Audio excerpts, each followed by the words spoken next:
발표에 앞서서 저희가 격려사를 드는 순서가 있는데요. 전희경 20대 국회의원 당선자께서 격려사 해주시겠습니다.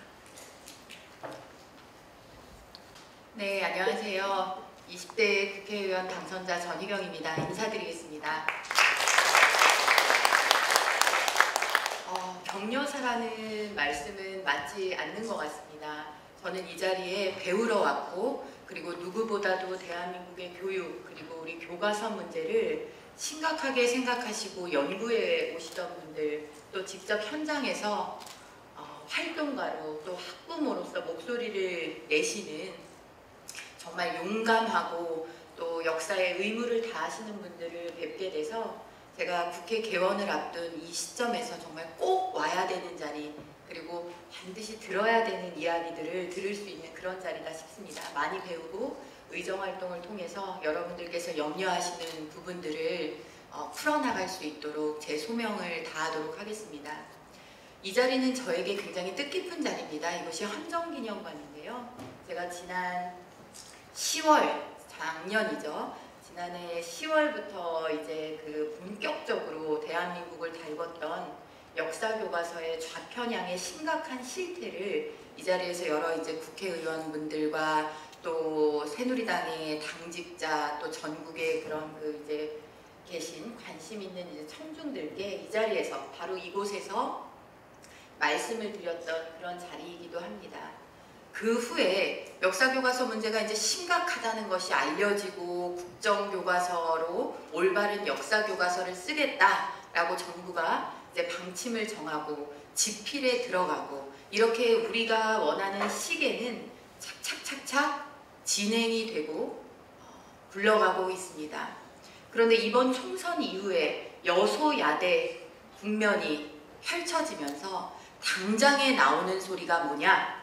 국정교과서 다시 과거로 되돌리겠다라는 것입니다. 저 사람들은 국정이라는 말, 국정이라는 형식이 그렇게 중요한 말이고 형식인 것 같습니다. 여러분, 우리는 어떻습니까? 우리는 교과서에 담겨야 하는 내용, 실질, 우리 자라나는 학생들이 자랑스럽게 생각해야 되는 우리 역사를 올바로 담고 교육시키고, 그리고 그것을 통해서 자라나는 학생들이 우리 미래 사회의 주역이 되는 것, 그것이 중요하지 않습니까? 당연하죠. 어떻게 정치 지형이 국민들이 여소야대를 만들어주셨다 그러면 얼마나 해야 될 일이 많고 본격적으로 그분들이 하셔야 될 일이 많을 텐데, 역사교과서, 우리 아이들이 보는 교과서 다시 옛날에 저질 교과서, 불량 교과서, 대한민국의 험담하고 발길질하는 교과서, 이것으로 되돌아가겠다는 것을, 그것도 두 야당이 공조로 하겠다는 그런 말부터 나올 수가 있겠습니까? 여기서 우리가 다시 한번 기억해야 되는 것은 바로 이런 사람들이 얼마나 절치부심 우리 아이들의 교과서를 비틀어 놓고 대한민국의 역사를 왜곡시켜 놓고 이제 그것이 들통나고 그것이 바로 잡아지려고 그러니까 완전 자기들의 치명타, 정말 급소를 맞은 것처럼 저렇게 극렬하게 저항하고 있다라는 사실입니다.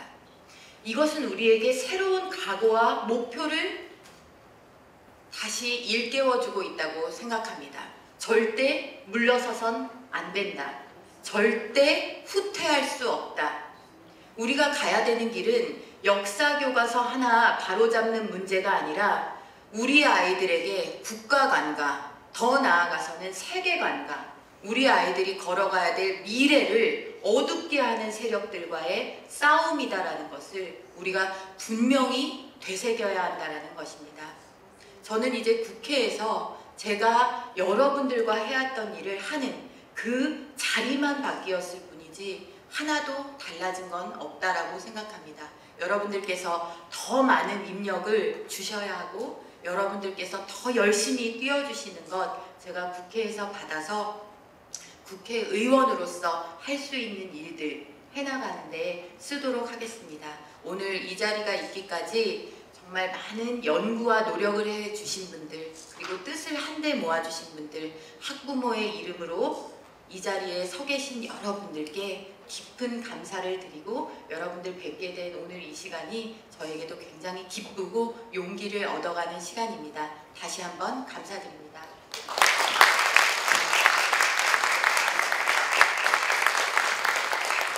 첫 번째 발표는 김용삼 미래한국 편집장님께서 해주시겠습니다.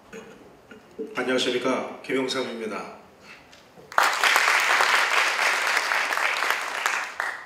교과서 문제 하나 해결 못해서 여러 어르신들 힘들게 아스팔트 위에서 고생하는 모습들을 보면서 이래라 국민이 한 사람으로서 정말 이래도 되는 것인지 참담한 생각을 금할 길이 없습니다. 저는 어디 가서 이런 강연을 할 때마다 늘 제 돌아가신 아버지 말씀을 드리는데요. 저희 아버지가 1946년에 북한에서 월남을 하셨습니다. 그때 그 토지개혁에 의해서 뭐 재산 다 뺏기고 도저히 살 수가 없고 공산주의 세상이 되니까 인륜이 무너지더랍니다. 그래서 공산주의가 싫어서 남한으로 팬티 한 장 입고 내려오셨는데 남한에 와서 보니까 남한이 더 빨갛더래요. 그래서 야, 이래서는 진짜 안 되겠다. 그래서 서북청년단 활동을 하셨습니다. 그렇게 해서 만들어 놓은 이 나라인데 지금 이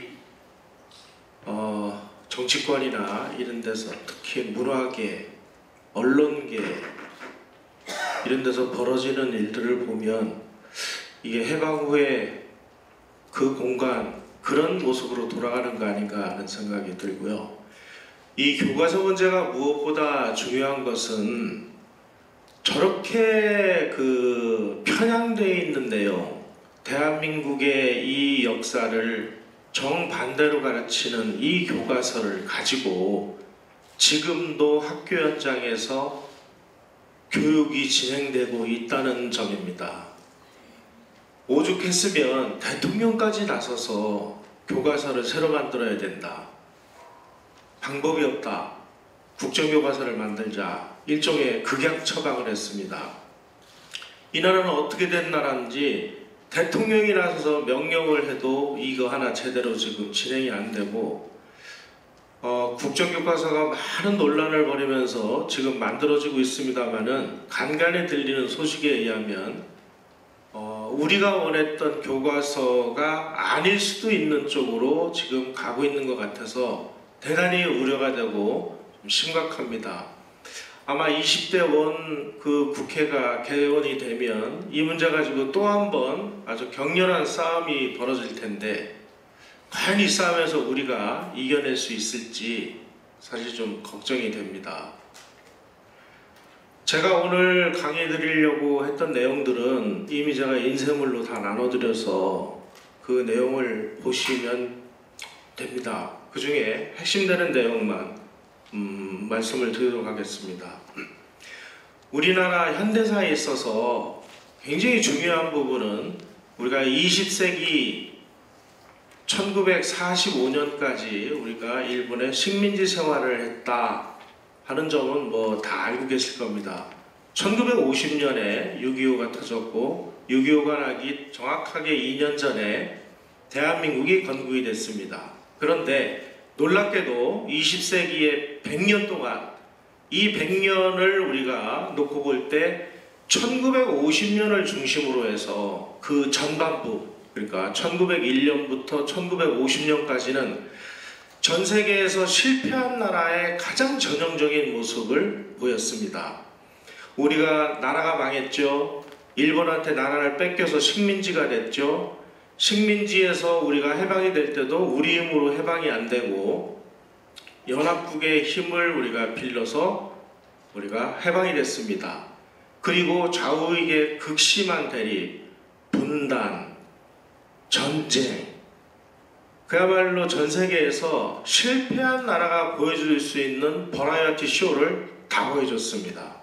그런데 1950년을 기점으로 해서 그 이후에 후반부 50년을 보면 놀라운 변화가 일어납니다.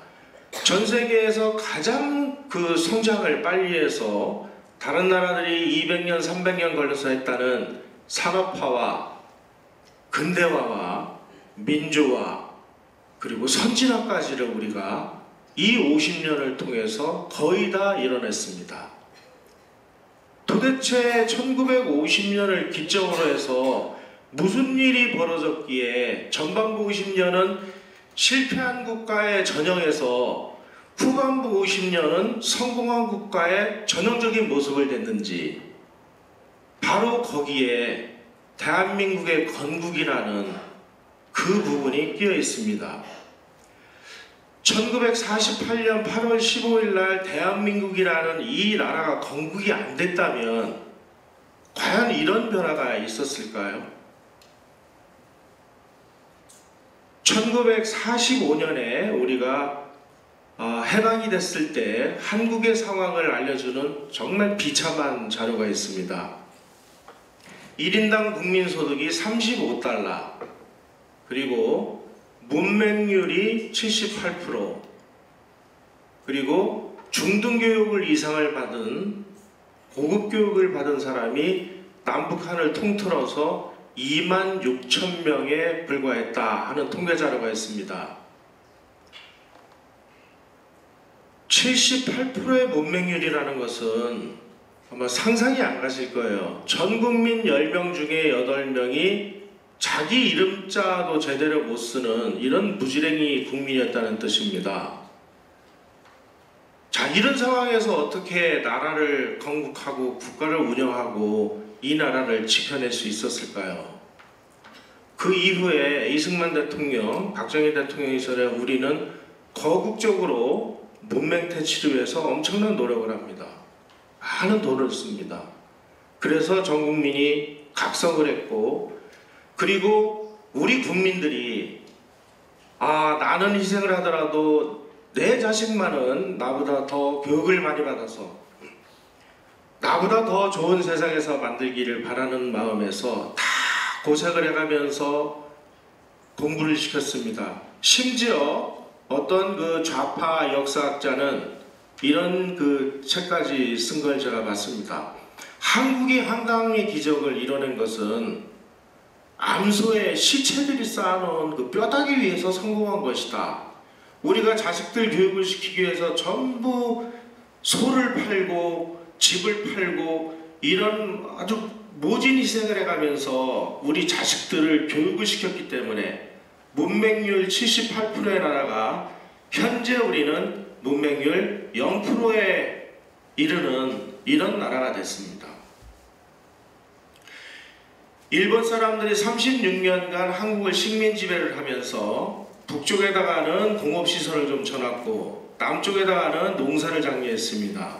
이런 것을 남농북공의 산업구조라고 하는데, 이 남농북공의 산업구조 때문에 해방이 되자마자 38선으로 허리가 뚝 잘려버리니까 남한은 완전히 그 농업국가로 전락을 해버렸습니다.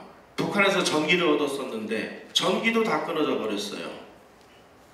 심지어 1950년, 60년대 북한은 우리보다 정확하게 3배, 4배를 잘 살았습니다. 세계개발은행의 통계에 의하면 1961년에 5.16이 발생을 했을 때 한국은 전 세계 121개 국가 중에서 105등을 기록을 했습니다. 1인당 국민소득으로. 북한은 50등을 했습니다. 정확하게 북한이 남한보다 3배 잘 살았습니다. 그런데 어떻게 이런 국력의 역전이 일어났는지, 어떻게 대한민국이 성공을 했는지, 이런 내용은 우리 교과서에는 불행하게도 실려있지 않습니다. 여러분들은 오늘 이 자리에서 보고 듣고 느끼신 그대로 가서 우리 아이들을 제대로 가르쳐야 됩니다. 교과서가 이렇게 엉망진창인데 뭘 가지고 애들을 다시 가르치겠습니까? 교과서를 새로 만드는 것은 시대적인 당위인데 국정이냐 뭐냐 하는 논란을 떠나서 진정으로 대한민국이 어떻게 발전했는지 우리 아버지 세대들의 피와 땀과 눈물과 노력이 어떤 결실을 맺었는지를 가르쳐주는 교과서를 만들어야 된다는 뜻이죠.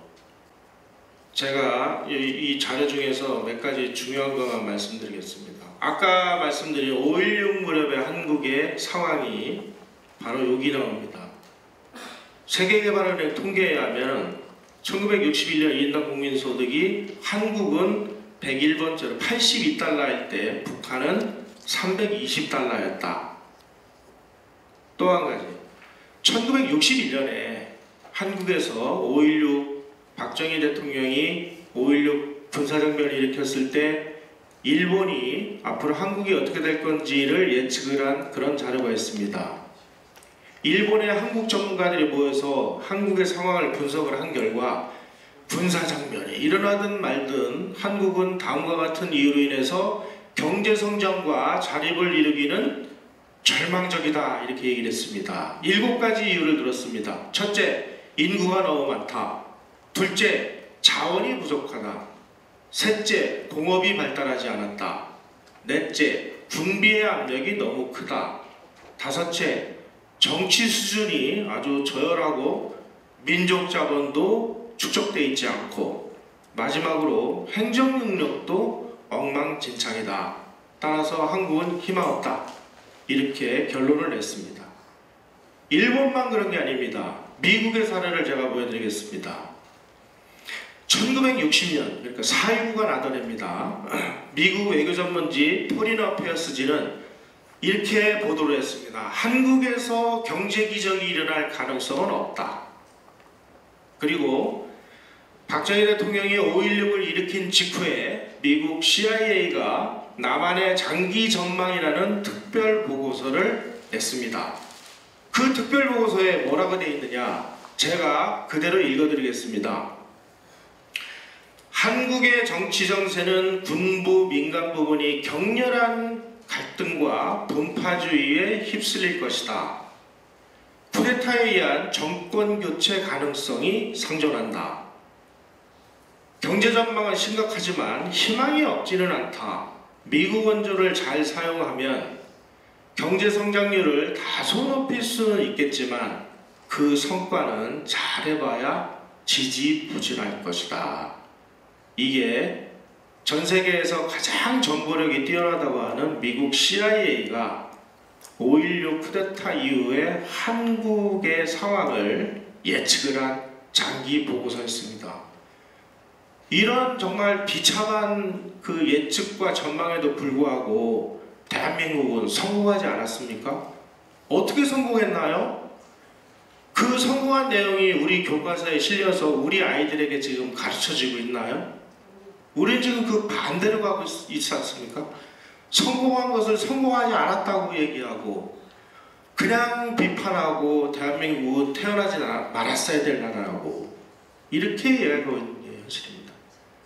여러분들은 남한테 뭐 이런저런 얘기, 남에게 의지해서 뭘 할 필요 없습니다. 가서 내 자식, 내 이웃에 있는 젊은이들, 내 자식의 친구들에게 오늘 듣고 배운 내용 그대로 얘기를 해주셔야 됩니다.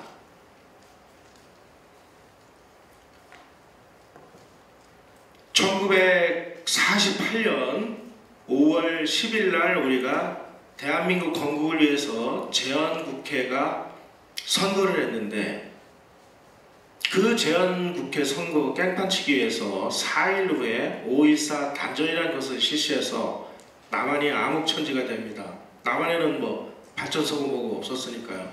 북한에서 전기를 받아다 썼는데 어느 날 예고도 없이 이 전기를 끊어버려가지고 남한이 암흑천지가 됐습니다. 그로부터 정확하게 60년 후에 지금 보시는 이 사진은 밤에 한반도를 찍은 위성사진입니다. 자, 보십시오. 대한민국은 휘황찬란하죠? 북한은 저 가운데 있는 섬처럼 되어 있는 부분이 아마 평양일 겁니다. 평양일 때만 저렇게 환하고 나머지는 암흑천지가 됐습니다. 이게 남한과 북한의 현실이고 국력의 차이입니다. 그럼에도 불구하고 민족사의 정통성이 북한에 있다고 주장하는 사람들은 거의 정신병자가 아닌가 싶습니다. 그렇게 좋으면 북한에 가서 살지 뭐하러 여기 와서 살아요?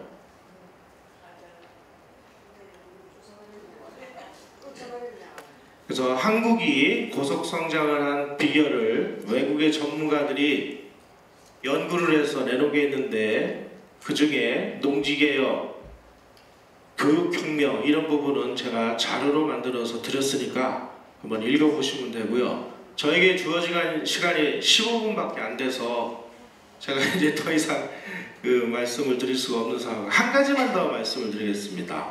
한국이 성공을 한 이유 중에 가장 중요한 이유, 독자적인 발전 전략을 사용했다는 건데요.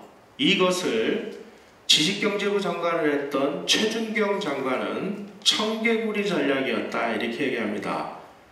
하라는 대로 안 했기 때문에 성공을 했다는 거죠. 그러면은 세계 전문가들은 한국에다가 뭐라고 얘기를 했느냐?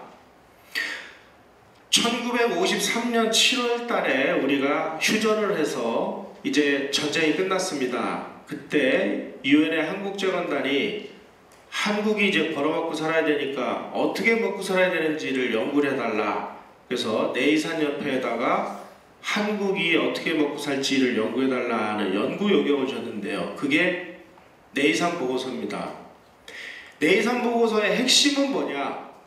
한국은 뭐 공장이고 전기고 뭐고 다 부서지고 아무것도 없으니 남아있는 거는 농토와 사람밖에 없다. 그러니 농사져서 먹고 살아라. 농업을 통한 근대화 전략을 우리에게 제안을 했습니다. 이 내용을 받아든 우리 국가지도부가 이런지하에 이 내용을 거절을 했습니다.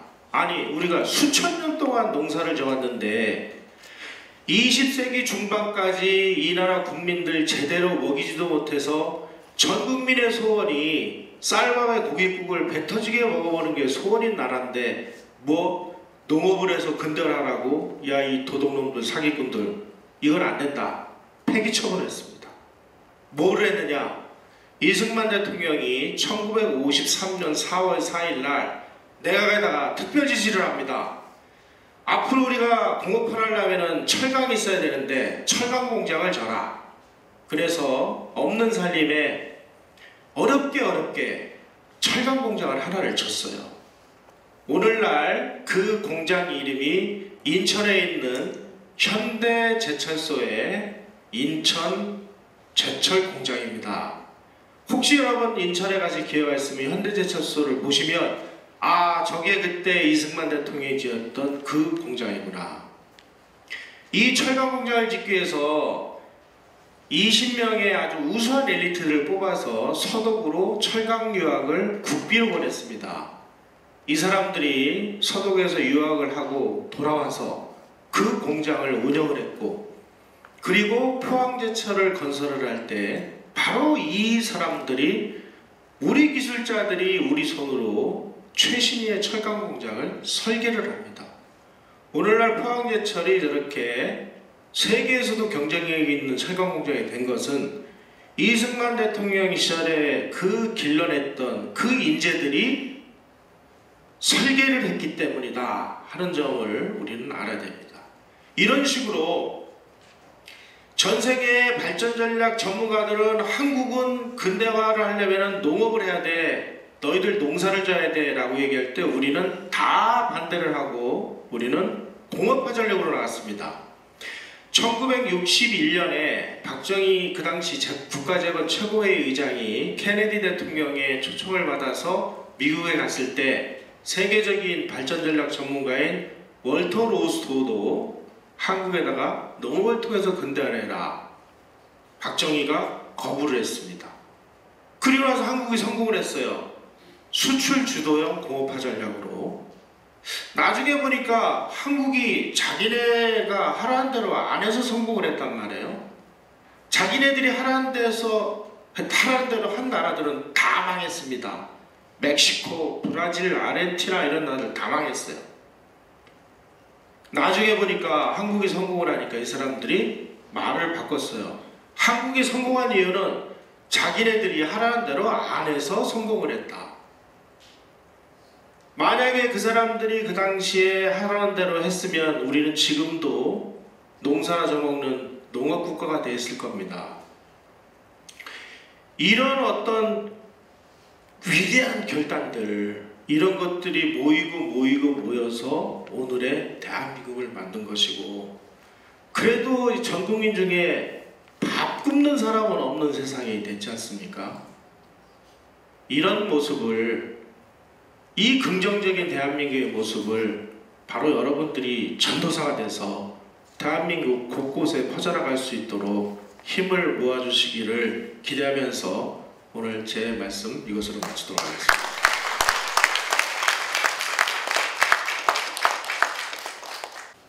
네, 반갑습니다. 바른교육교수연합 이용희입니다. 이렇게 뜻깊은 자리에 또 함께 시간을 하게 돼서 참 이렇게 영광으로 생각을 합니다. 이제 서론, 본론, 결론이 있다면 이제 본론의 본토막이 되겠습니다. 서론 부분은 이쪽으로 보낸다고 생각하시면 되고, 또 이제 결론 부분은 할 시간이 없고, 그래서 본론에 해당되는 부분을 직접 할 텐데, 그래서 여러분들이 강의를 잘 들으셔야 됩니다. 왜냐하면 제가 하는 강의가 여기 없습니다. 그리고 오늘 제가 이렇게 들어오다가 북한 교과서 대해부를 보고 굉장히 반가웠습니다. 우리 서우식 박사님도 와 계셔서 참 또 감사하고요. 제가 이 책이 나온 걸 알고 2권을 구입했습니다. 왜 2권을 구입했냐? 저하고 또 같이 저를 이렇게 연구를 돕는 조교하고 싸우지 않고 보려고 2권을 구입했습니다. 그래서 각각 책을 봤는데 방대한 많은 내용이 잘 정리되어 있어서 많은 유익이 됩니다. 제가 오늘 발표하는 내용의 일부도 여기 있습니다. 그래서 이 책 뒤에 있는데 제가 책 광고를 합니다. 네, 많은 유익을 받았습니다. 그래서 서론 부분은 이제 뭐 앞에 조그만 글씨로 나왔지만 봐주시면 되고, 그 다음에 본론으로 곧바로 들어가서 김일성 일가 우상화 신격화 우리 북한 교과서 내용을 한번 보겠습니다. 강의의 대부분을 제가 이제 PPT로 주로 할 텐데, 네, 한번 이게 이제 북한 교과서 앞에 불을 좀 꺼주셔도 좋겠습니다. 네. 이게 북한 교과서 모습들입니다. 종류별로 있죠. 여기 보면 뭐 김일성 대원수님 이렇게 나오고, 김정일 대원수님 이런 게 쭉 나옵니다. 그 다음이요. 이제 김일성 대원수님 어린 시절, 이게 이제 경의하는 수령 초등학교 4학년입니다. 희미하게 나왔지만 여기 4자가 있습니다. 여기 4라고 되어 있네요. 네. 그 다음이요. 이게 이제 김정숙 어머니 어린 시절. 근데 김정숙은 김일성의 본처입니다. 본처. 그 다음에 이제 김정숙이 먼저 죽죠. 본처의 아들이 김정일입니다. 그래서 김정일을 수령이 되면서 신격화하려니까 어머니까지 같이 신격화가 되는 겁니다. 그래서 김일성, 김정일 부부가 신격이 되고, 신격화된 부부 밑에서 태어난 김정일도 신격화가 되는 겁니다. 초등학교 4학년 교과서입니다. 그 다음이요. 소학교 3학년 교과서로 먼저 시작합니다. 소학교라는 말은 초등학교입니다. 2009년 교과서입니다. 네. 넘겨주세요. 이런 내용인데 보기 좋게 PPT를 봅니다. 네. 빨리 넘겨주세요. 네. 우리 올린 남녀당의 세전서 요거부터 쭉 읽어주세요. 국어소학교 3학년 평양 교육도서 출판서 주체 98 2009. 주체라는 말은 김일성 태어난 때부터 역사를 카운트하는 거고요. 우리는 BC와 AD, Before Christ, Anno Domini, 예수님의 탄생을 중심으로 역사가 나누어지지만, 거기는 김일성이 태어난 2012년을 중심으로 세계 역사를 나눕니다. 주체 98이라는 용어를 항상 서기에 선행해서 쓰도록 되어 있습니다. 교과서 페이지입니다. 네, 읽어주십시오. 우리 올린 남녀당의 세전서 승연대 구도닦기 소년들 컴파리 소년들 골목골목 모여서 기속말로 수건수건 김일성 장군님 축지법을 쓰시더니 위대한 영도자 김정일 원수님은 시간을 주는 잡는 축지법을 쓰신대. 그래서 뭐 축지법 나옵니다. 제가 이제 한국 대학생들에게도 북한의 정치 경제를 가르칠 때 이런 읽으면 이제 우리 애들이 막 웃습니다. 그래서 제가 물어봅니다. 우리나라에서 축지법 누가 썼지? 그러면 뭐 홍길동, 뭐 손오공, 뭐 허경영 나오다가 그러다가 이제 김일성이 나오는 겁니다. 네, 그 다음에 신기한 축지법 한 번만 쓰셔도 반다한 잠깐새 무트를 변하고 별명걸 한 일을 한해시킨데, 신기한 축지법 또 한 번 쓰시면 땅속의 공무와 줄줄줄려 나오고 높은 새집들이 수십부처럼 쏟아나는데, 이제 조국통일 축지법만 쓰시면 초콜릿 행격도 모래처럼 무너지고 독일 흥경사가 우리 앞에 덮는데. 너무 빨리 읽지 마시고 이 내용이 익숙한 분도 있지만 또 익숙하지 않은 분도 있으니까 보시면서 소화가 되게 네. 이런 뭐 대표적인 내용입니다. 그 다음이요. 네. 뒤로 이제 뒤로 네. 뒤로 네. 김일성 부분에 먼저 보겠습니다. 이제 샘플로 지금 이제 샘플을 몇 가지만 보실 테고 또 여러분들 이제 자료들을 더 우리가 이제 필요하면 이제 이런 것들이 정리된 대로 드리겠고 한 가지 제가 하는 강의는 판권이 없습니다. 그래서 원하는 분들은 다 PPT 나눠드리고 자유롭게 사용하시면 되겠습니다. 그 다음에 위대한 수령 김일성 대원 스님 혁명활동 초고중학교 1학년 축제 102 2014년 64페이지 조선인민혁명군 부대들의 드생 공격과 인민들의 투쟁에 더는 견딜 수 없게 된 일제는 1945년 8월 15일 무조건 항복하였습니다. 그리하여 우리 조국은 해방되고 위대한 수령 김일성 대원수님께서 이끄신 항일 무장 투쟁은 빛나는 승리로 끝났습니다. 이게 지금 초등중학교입니다. 그러니까 우리나라로 치면 중학교입니다. 중학교가 3년 3년인데 앞중학교 1학년 교과서입니다. 그런데 지금 내가 설명하니까 좀 해주세요. 지금 8.15를 어떻게 설명하냐고 하면 미군이 원자탄 터뜨려서 일본이 무조건 항복했다라고 가르치지 않는 겁니다. 조선인민혁명군부대의 김일성 부대가 드생 공격과 인민들의 투쟁으로 일제가 견딜 수 없어서 무조건 항복했다는 겁니다. 그래서 우리 조국은 그래서 해방됐고 위대한 수령 김일성은 이끄신 항일 중에서 빛나는 승리로 끝났다. 이건 뭐 세계사 왜곡입니다. 세계사 왜곡이에요. 워싱턴 DC에도 좀 보내야 될 부분이 아닌가 생각이 됩니다. 그 다음이요. 조선 역사 교과서입니다.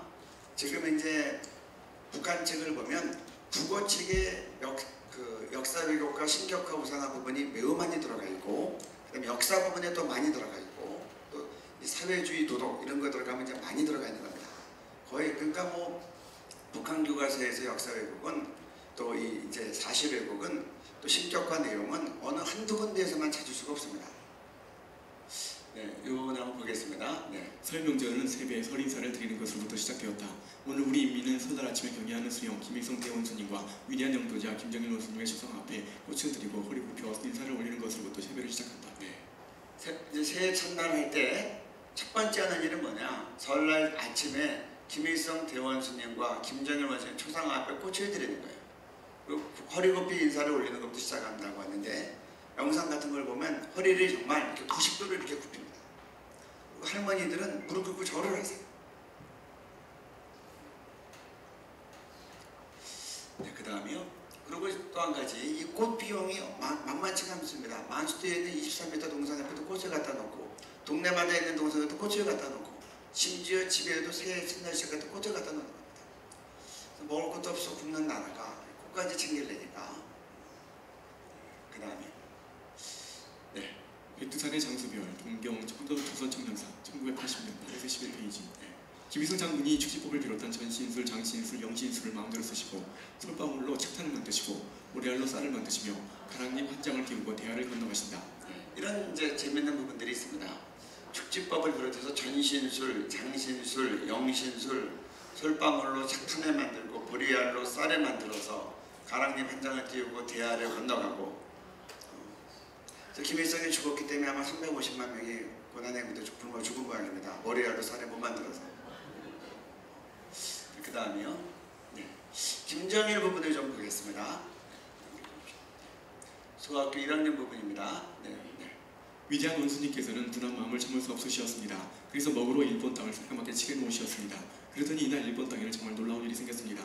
갑자기 온 일본 땅이 새까맣게 어두워졌습니다. 그리고 번개가 치고 우리가 울며 오랫동안 세찬 소낙비가 쏟아졌습니다. 이때부터 사람들은 위대한 영도자 김정일 원수님께서는 하늘과 땅도 마음대로 움직이시는 재주를 지니고 계신다고 말했습니다. 네. 지도에다가 새까맣게 칠했더니 소낙비가 오고 천둥이 치는 겁니다. 이것이 이제 초등학교 1학년 교과서에 나온 내용입니다. 그 다음에 이게 이제 3호곡입니다. 어린 초등학생이 이제 김정일 수령님께서 3호곡입니다. 네. 잠못 드는 내 마음, 학교에 갈 때도 대원수님 생각, 집으로 올 때도 대원수님 생각, 햇빛 밝은 교실에 들리시어 내 학습장 보시며 칭찬해주신 대원수님, 그리워 잠 못 들어요. 한박는 소리 없이 노래던 그날, 설맞이 공연을 보아주신 그날, 내가 부른 노래도 들어주시며 박수도 선창으로 쳐주시던 대원수님, 그리워 잠 못 들어요. 날이 가도 그립고 해가 가도 그리워 이제 어제도 오늘도 잠 못 드는 내 마음, 대원수님 말씀을 새겨 안고 김정일 장군님 더 잘 모셔갈래요. 이렇게 삼어보게 되어 있습니다. 그 다음이요. 네, 또 우리 초등학교 2학년 내용을 한번 보겠습니다. 네. 그때 우리 딸의 땅이 흘린 것은 위대한 명도자 김정일 원수님께서 쪽무이지도 조각을 모아 큰 한 조각을 만든 지도를 가지고 지도 놀이를 하셨기 때문이었습니다. 함경북도 지도 쪽을 주시면 함경북도 땅이 흔들리고 평안남도 지도 쪽을 만지시면 평안남도 쪽이 땅이 움실했다고 합니다. 그 뒤 한 해가 지나서 일본 놈들은 정말 망하고 말았습니다. 그래서 김정일이 이렇게 해서 일본이 망했다는 겁니다. 네. 그 다음입니다. 네, 좀 읽어주시죠. General Kim Jong-il is our father. We are sons and daughters of General Kim Jong-il. We are very happy. 영어 교과서에 이렇게 나옵니다. 김정일은 우리 아버지다. 우리는 김정일의 아들, 딸들이다. 매우 행복합니다. 뭐 모든 교과 내용에 만나해서 김일성, 김정일을 우상화시켜 가고 영적 아버지로 또 국가적인 아버지로 생각합니다. 그 다음에 이제 뭐 국가 언론 교과서를 좀 넘어서서 대표적인 국가 언론은 뭘까요? 노동신문이랑 조선중앙통신입니다. 노동신문 한번 보겠습니다. 네, 뒤로 돌려주세요. 노동신문 2005년 이제 11월 12일자입니다. 불길 속에 서슴없이 뛰어들어. 우리 첫 기사 내용 한번 보겠습니다. 지난 10월 어느 날 저녁이었다. 사무실에 나섰던 김정일 동무는 눈이 둥그레졌다. 광산 가까운 곳에 있는 공자원들의 산집지대에 불이 났던 것이다. 불길은 점점 세차게 번지기 시작하였다. 사람들과 함께 그것을 달려간 김정일 동무는 주저없이 불길 속에 뛰어들어 위대한 수령님과 경의하는 장군님의 초상화들을 안전하게 모셔내었다. 그가 농자원의 아내의 생명을 구원하기 위해 다시 불길 사이 집 안으로 뛰어들었던 그 순간 그만 지붕이 내려앉았다. 이렇게 김정일 동무는 동지를 곁으로 따라갔다. 이게 좀 조선일보 죄송합니다. 노동신문. 우리나라는 뭐 각종 신문이 있어서 선택적으로 보지만 북한에서는 노동신문은 다 봅니다. 그리고 북한 사람들은 이제 아침에 매우 이제 주체상교를 연구해 보면 매우 기독교적입니다. 아침 큐티를 합니다. 직장인들이 들어가면 제일 먼저 아침 독보회라고 하는데 가족 독보회도 가족 큐티입니다. 근데 그때 주교조로 사용되는 것이 노동신문 내용이랑 김일성 어록 내용입니다. 이거는 이제 아주 전 국민이 이제 아주 주요하게 보고 여기에 나와 있는 많은 것들이 구체적인 행동 지침이 되고 우리나라에 있는 많은 우리 주사파 단체들도 노동신문에서 행동 강령을 추출해냅니다. 근데 이런 기사가 나온 겁니다. 뒤로 돌려주세요. 뒤로. 네. 그래서 이제 이게 헤딩으로 나온 겁니다. 불길 속에 서슴없이 뛰어들어 남부지 성노광강산 지배인이었던 김재경 군입니다. 만약 우리나라에서 불이 났는데 대통령 사진 들고 나오다가 먼저 들고 나오고 그 다음에 들어갔다가 이제 이런 일이 벌어지면 우리나라 같으면 아마 정신병원에 갈 겁니다. 근데 북한에서는 이런 사람들이 국가영웅칭호를 받는 겁니다. 그 다음에 내용을 좀 보겠습니다. 여기서부터는 이제 조선중앙통신입니다. 쭉 읽어주십시오. 아내와 자식을 산산태에 이르면서도 초상화부터 모셔내온 가천농장 농장원 박종렬. 사람들이 내민 군의 손길이 초상화를 부탁하고 휘말려드는 물결 속에서 더는 손붙이지 못한 평강군 정동현동농장 농장원 최강미. 물속에서 자스난 다리가 등에서 미끄러내리는 순간에도 초상화만은 소리서 놓지 않은 이천 기초 식품공장 노동자 강형군을 비롯하여 수령 결사옹이에 생명과 가정을 바친 사람들도 있다. 이번에 피해 지역에서 물이 빠진 다음 흙가물에 묻힌 사람들이 발견되었다. 그런데 그들이 품속에서 나온 것은 하나같이 불완전 스며들지 않게 비닐로 싼 초상화였다. 이것이 바로 오늘 자기의 존재도 감 높은 존엄과 행복도 수령 결사옹이의 길에서 찾는 조선인민의 인생관이다. 네, 지금 제가 주어진 시간이 거의 다 해서 앞으로는 설명 없이 쭉쭉 읽고 마지막에만 제가 멘트를 하면 좋겠습니다. 네, 노동신문도 읽어주십시오. 이북이 현세천국이고 이북 민중이 현세천국의 향유자, 주인공이라 볼 때 하느님이 있는 곳은 이북이며 현세천국의 창업을 이루어 놓으신 김정일 영도자님은 정녕 이 땅에 계시는 하느님이시다. 네, 여기 보시면 김정일이 하나님이라고 노동신문에 되어 있습니다. 공산주의는 무신론입니다. 그러니까 북한은 무신론이라고 할 수 없습니다. 이건 이제 종교국가라고 보는 겁니다. 그 다음에요. 인터넷을 통한 우상화 신격화를 보겠습니다. 대표적인 우리 민족길입니다. 네. 우리 민족길이 2014년 2월 10일. 그래 앞부분만 읽어주세요. 위대한 김정일 장군님의 탄생일은 성인이 하늘에서 강림한 성탄일이라고 신성시하면서 많은 전설을 전하고 있다. 그러한 것은 이 날이 범상한 날이 아니라 하늘이 정해준 날이기 때문이다. 옥황상제는 백두산 대장수님 김일성이 내리신 날이 세 번째 월요일이니 그의 뜻을 이으실 백두광명성 장수님 김정일도 세 번째 월요일에 내리시면 자명한 일이요. 네, 뒤로요. 김일성이 세 번째 월요일날 왔기 때문에 김정일도 세 번째 월요일날 내리는 것이 옥황상제랑 다 이제 하늘에서 회의하는 모습입니다. 그 다음이요.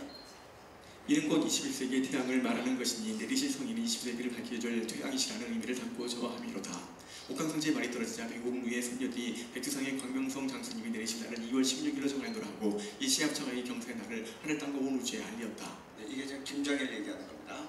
네, 옥황상제 나와. 네. 그리하여 하늘의 뜻을 담아 이 땅에 성인이 내리신 날을 1942년 2월 16일로 정하였다고 한다. 바로 하늘이 낸 이날에 대성인이신 위대한 김정일 동지께서 백두산의 전기를 안고 탄생하셨으니 위대한 장군님을 21세기의 태양으로 높이 받들어 모신 것은 참으로 우리 민족의 무한한 영광이고 행복이다. 그다음에 이렇게 됐기 때문에 이제 2007년도 어디에로드 닷컴에서 세계 10대 종교를 발표할 때 주체성이 10대 종교로 선정이 된 겁니다. 10번째 종교를. 그 다음에 교주 김일성 김정일, 교리 김일성 주체사상, 교인 북한 전주민 1900만. 종교의 3요소가 교주, 교리, 교인인데 이렇게 정의했습니다. 앞에 편은 2007년 5월 어드리언트 닷컴이 발표한 세계 10대 종교이다. 교인수 기준. 한 나라 내에만 존재하는 종교는 세계 종교 리스트에서 제외하는 것이 원칙이지만 북한의 주체 사상의 경우 추종자가 너무 많고 그들의 삶에 미치는 영향력이 매우 크기 때문에 포함되었다고 하겠다. 그래서 넣고요. 이제 김정은에 대해서 마지막으로 간단히 말씀드리고 끝냅니다. 그러면 이제 김정은 부분은 어떻게 요새 진행되고 있는가 보겠습니다. 네. 네, 고등중학교면 우리나라 고등학교 1학년입니다. 2013년. 네. 2012년 6월 어느 날 새벽 함경남도 신흥군의 인풍지구에 갑자기 무더기 비가 내려 산사태가 밀려들었다. 이때 한영경 동무는 지체 없이 벽에서 위대한 대원 스님들의 조상을 정중히 내려모시고 두 겹 세 겹으로 감싼 다음 창밖으로 나갔다. 물에 잠기지 않은 산턱을 불과 몇 자국 앞에 두고 그는 산사태에 휘말려두고 말았다. 그러나 그는 숨이 지는 마지막 순간까지 백두산 철새 위인들 김일성, 김정일, 김정은의 조상을 안전하게 보호하였다. 최근에 표현들이 김일성, 김정일로 가다가 이제 일가의 우상화로 들어가니까 표현을 이렇게 합니다.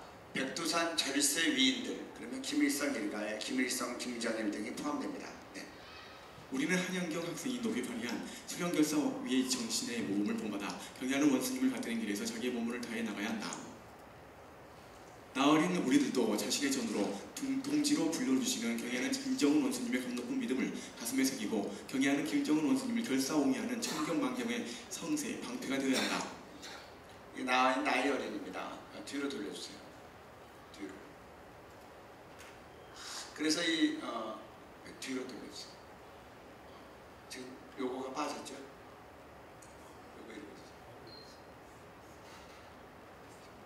요거 이렇게 죄송합니다. 여기 보면 한영경 동무가 14살짜리가 산사태가 났는데 이 초상을 지키려다가 죽은 겁니다. 아까 그 물살에서 초상 때문에 죽은 거 같이.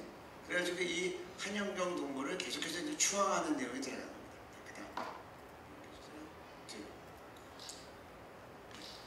그 다음에 읽어주시고. 경애하는 김정은 원수님 혁명활동 교수 참고서. 경애하는 김정은 원수님께서는 일찍이 10대에 보통 인간으로서는 도달할 수 없는 높은 경지에서 정치와 경제는 물론 철학, 역사와 같은 사회과학과 수학, 물리학과 같은 자연과학 그리고 군사와 외교 등 모든 부분에 정통하시고 폭넓고 해박한 지식을 소유하고 계시었다. 3살 때 총을 쏘았고 9세 때는 3초 내에 10발의 총탄을 쏘아 목표를 다 명중시키고 100% 통구멍을 했다. 사격 선수들도 명중 사격과 속도 사격에서 원수님을 따르지 못한다. 3살 때부터 운전을 시작해 8살도 되기 전에 구비와 경사치가 많은 비보장 도로를 몰고 질주했다. 이런 내용들이 들어가기 시작하는데 지금 이제 교과서 커리큘럼을 이제 분석한 건데 여기에 종류별로 과목이 쫙 나와 있지만 가장 눈에 띌 수 있는 김일성에 대한 전기를 가리키는 것. 이제 이거는 2013년입니다. 초등학교에서 1학년 때는 1시간, 그리고 4학년이 되면 4학년 때부터는 2시간씩 가리킵니다. 위대한 영도자 김정일도 1, 2, 3학년 때는 1시간, 2학년 때부터는 2시간씩 가리킵니다. 김종숙에 대해서는 4학년 때부터 1시간입니다. 그러면 이제 4학년이 되면 일주일에 5시간을 배우는 겁니다. 그런데 이제 김정은 이제 우상화가 들어가면서 어떻게 바뀌나 한번 보겠습니다. 이건 초급중학교입니다. 초급중학교면 중학교 1학년, 중학교 해당됩니다. 1학년 때 김일성 이제 2시간씩 배우다가 이제 집안에 보면 김일성과 김종숙 이렇게 3시간 배웠죠. 최근에 김정은이 1시간씩 들어갑니다. 4시간입니다. 2학년이 되면 2시간, 1시간, 5시간 배웁니다. 그리고 3학년이 되면 김정일과 김정은에서 3시간씩 배웁니다. 이게 이제 정해진 커리큘럼 내용입니다. 그 다음 고등학교로 가겠습니다. 고등학교 역시 동일하게 그동안은 이제 1, 2, 3만 있었는데 김일성, 김정일, 김정숙이 있었는데 최근에 1, 2, 3학년 전체가 이제 일주일에 1시간씩 김정은에 대해 혁명 역사를 배우기 시작합니다. 이렇게 이제 그 김일성, 김정일에 이어서 김정은 부분이 진행되고 있다고 보고, 저희들이 예측할 때는 김정은이 수령반열로 들어갈 때는 이제 김정은의 이제 생모까지 같이 이제 우상화가 들어갈 겁니다. 그래서 저 시스템대로 김일성, 김정숙 하에서 김정일을 우상화한 것처럼, 그렇게 되면 김정은이 수령 반열로 들어갈 때는 그 생모까지 해서 총 5명의 이제 일가 우상화가 진행되겠다고 생각됩니다. 이상입니다.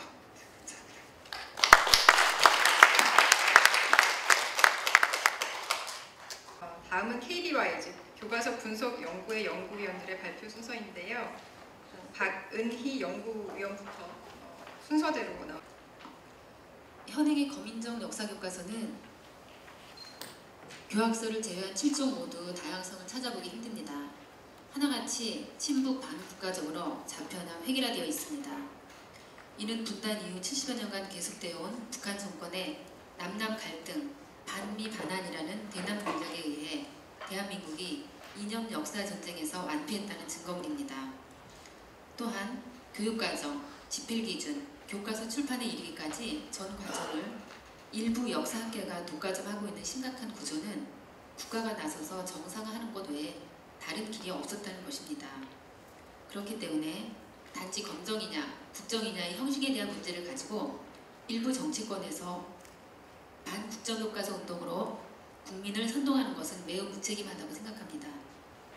오늘은 현행 검인정 역사교과서 8종 중 특히 좌편향이 심한 것으로 평가되는 미래엔, 천재, 비상, 두산동화, 금성 등 5종 교과서 속의 친북, 반국가적 기술의 예를 살펴보고자 합니다.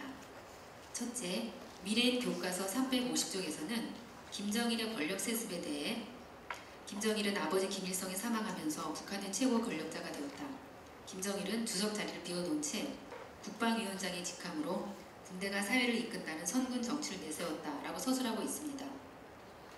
김정일의 권력 세습을 당연하다는 듯, 그리고 김정일이 효자라도 되는 것처럼 북한 논리를 그대로 따르는 것을 볼 수 있습니다.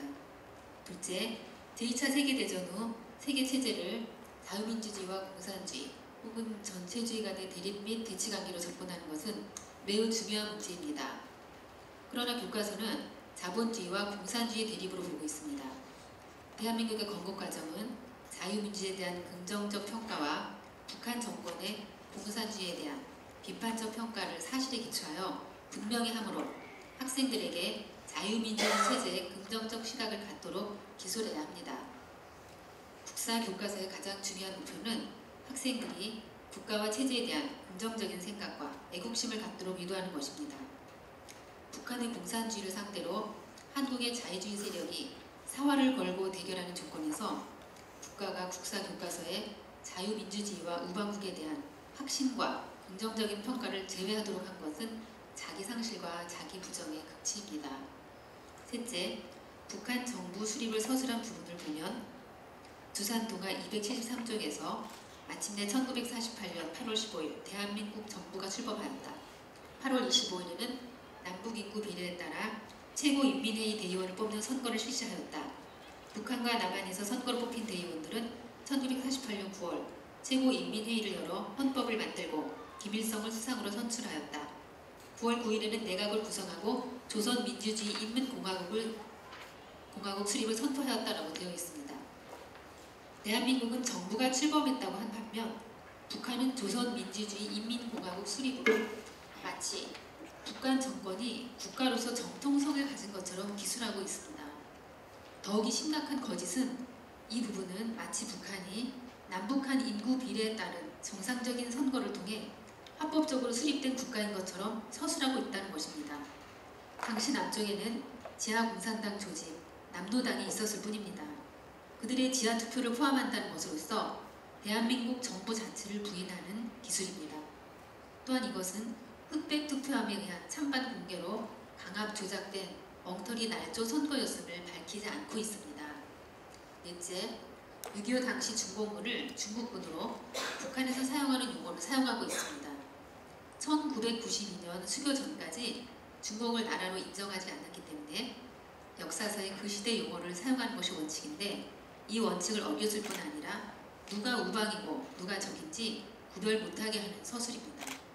다섯째, 북한의 주체 사상을 북한식으로 소개하고 있는데, 두산동화 315쪽에서 주체 사상의 토대를 둔 우리식 사회주의를 강화하다라는 제목으로 소개합니다. 이는 주체 사상의 허구성과 위험성에 대한 비판 없이 북의 선전 자료를 근거로 삼아 기술하는데, 이는 변질되어 북한 주민을 노예화하는 데 쓰인 주체 사상을 설명하며 북한 주장을 그대로 받아들일 수 있도록 하고 있습니다. 결국 북한의 주체 사상 선전을 대행해주고 있는 것입니다.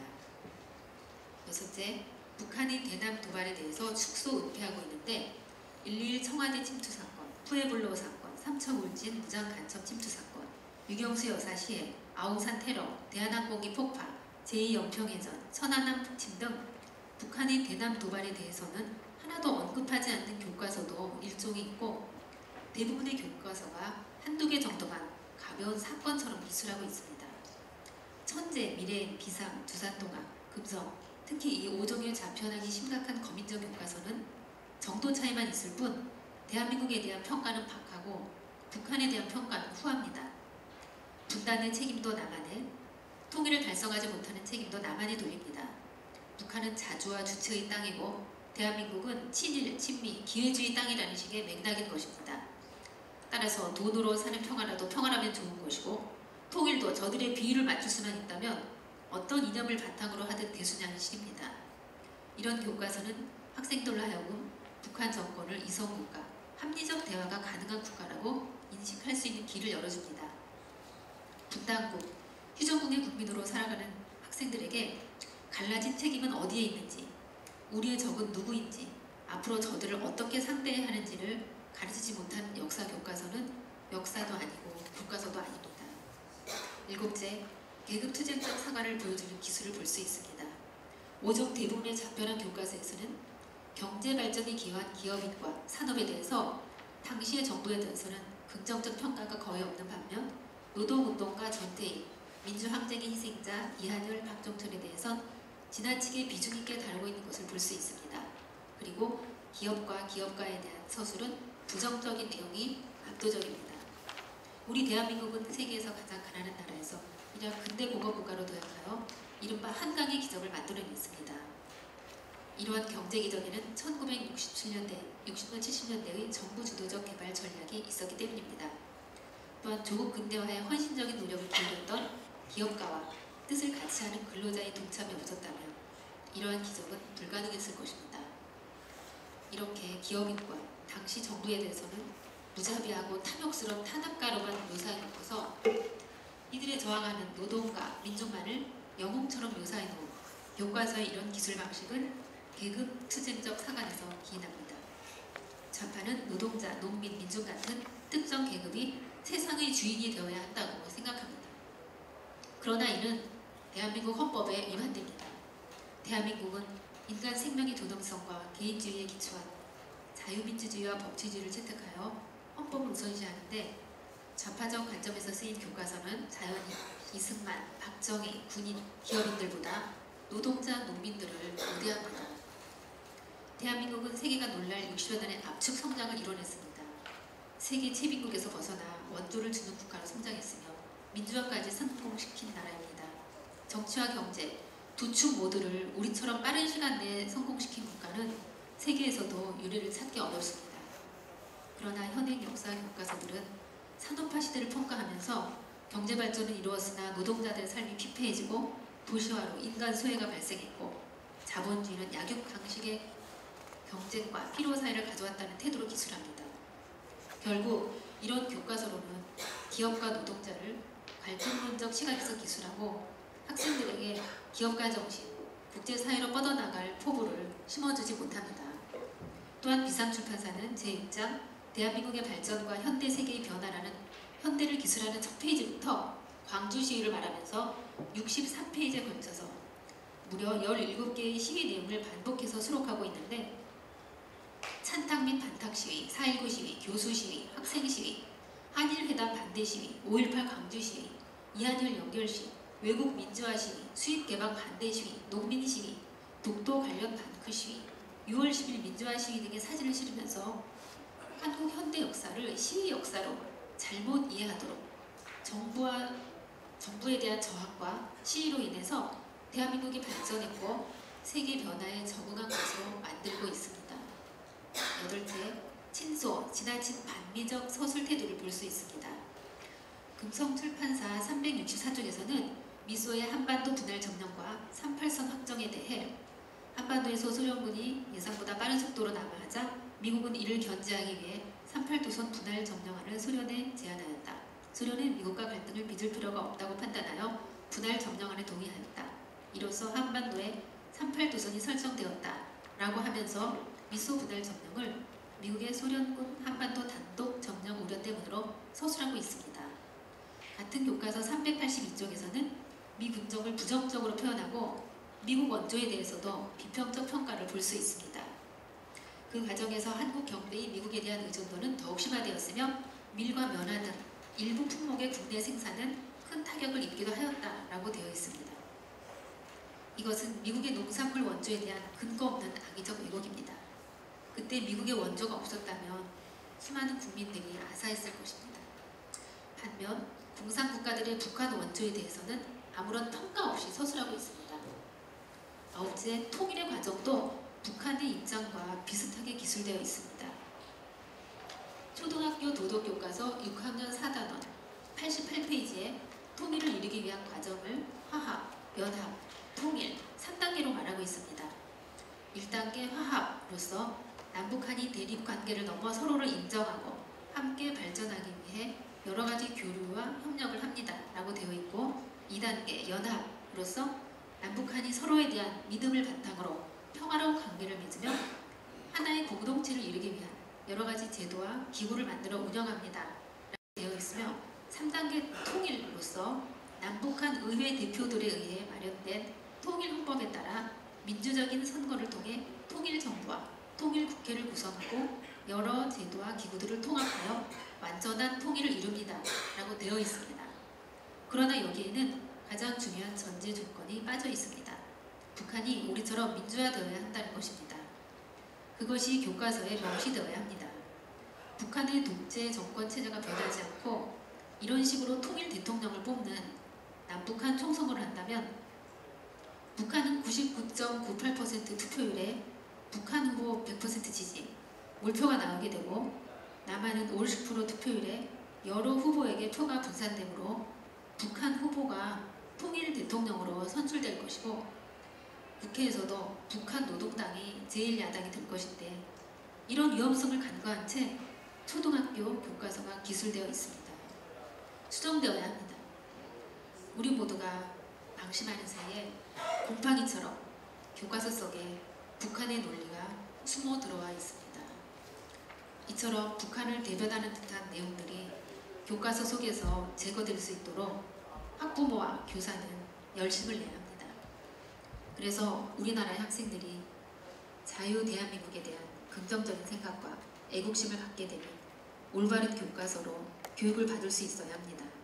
그래야 북한 2,400만 동포와 남한 5천만, 바야흐로 7,500만 국민 모두가 꿈꾸는 세계사 속의 자랑스러운 자유 통일 한국을 기대할 수 있을 것입니다. 감사합니다.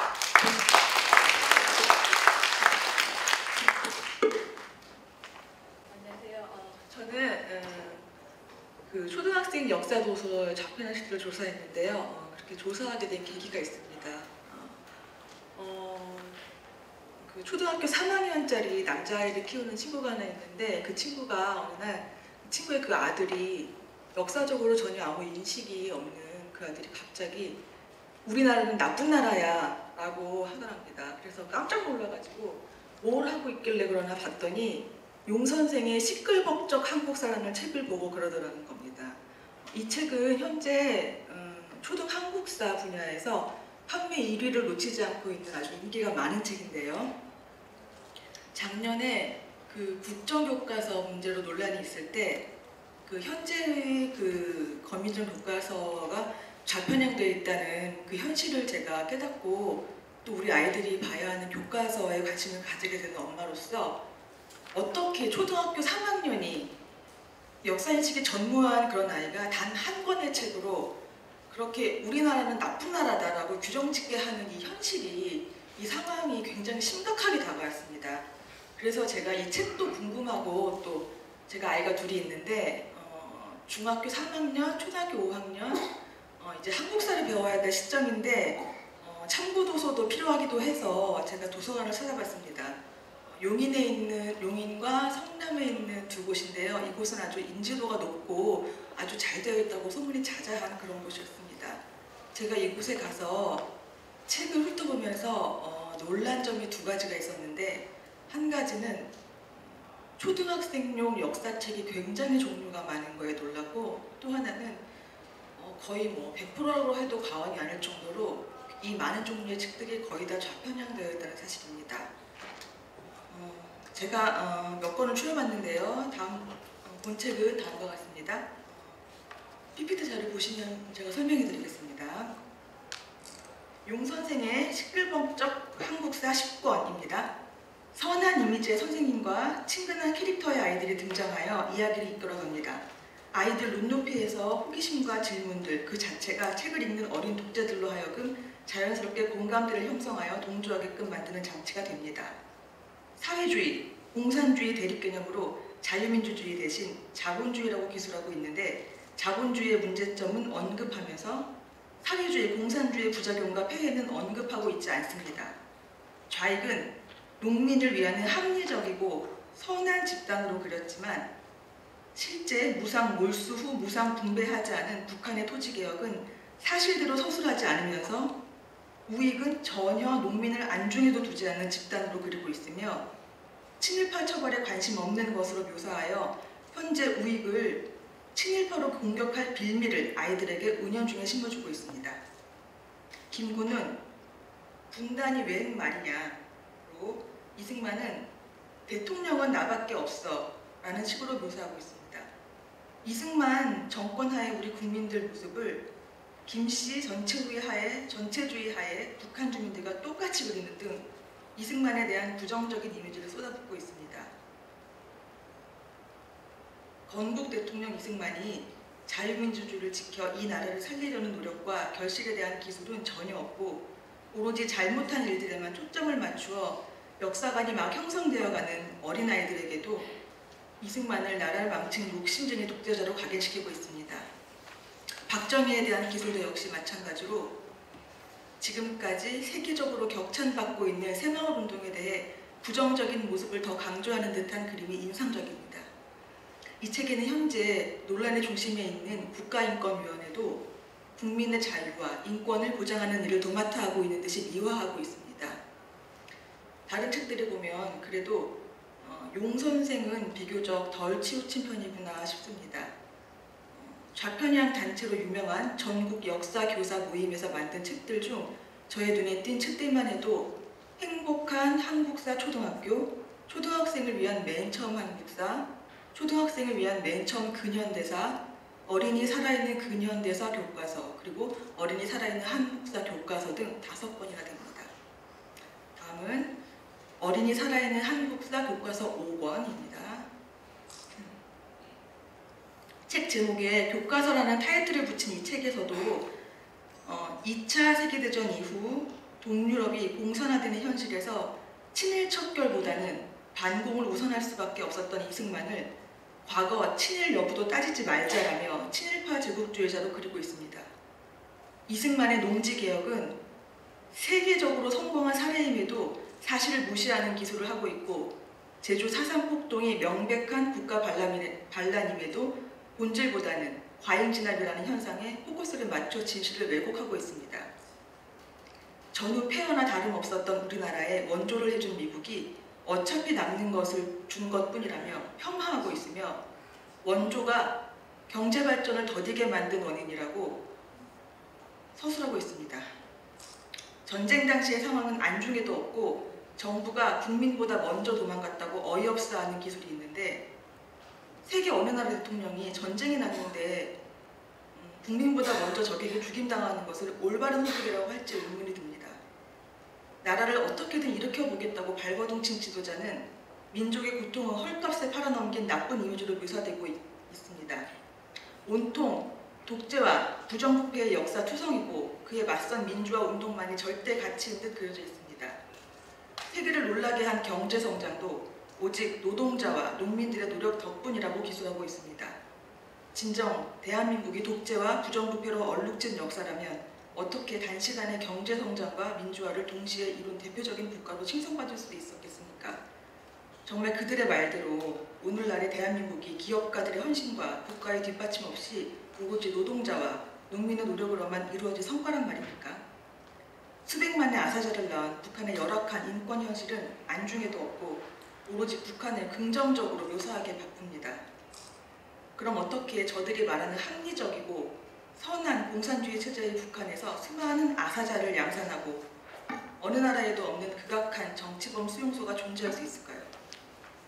역사를 잘 알지는 못하지만 어떻게 나쁜 나무에서 좋은 열매를 맺을 수 있고 좋은 나무에서 나쁜 열매를 맺을 수 있겠습니까?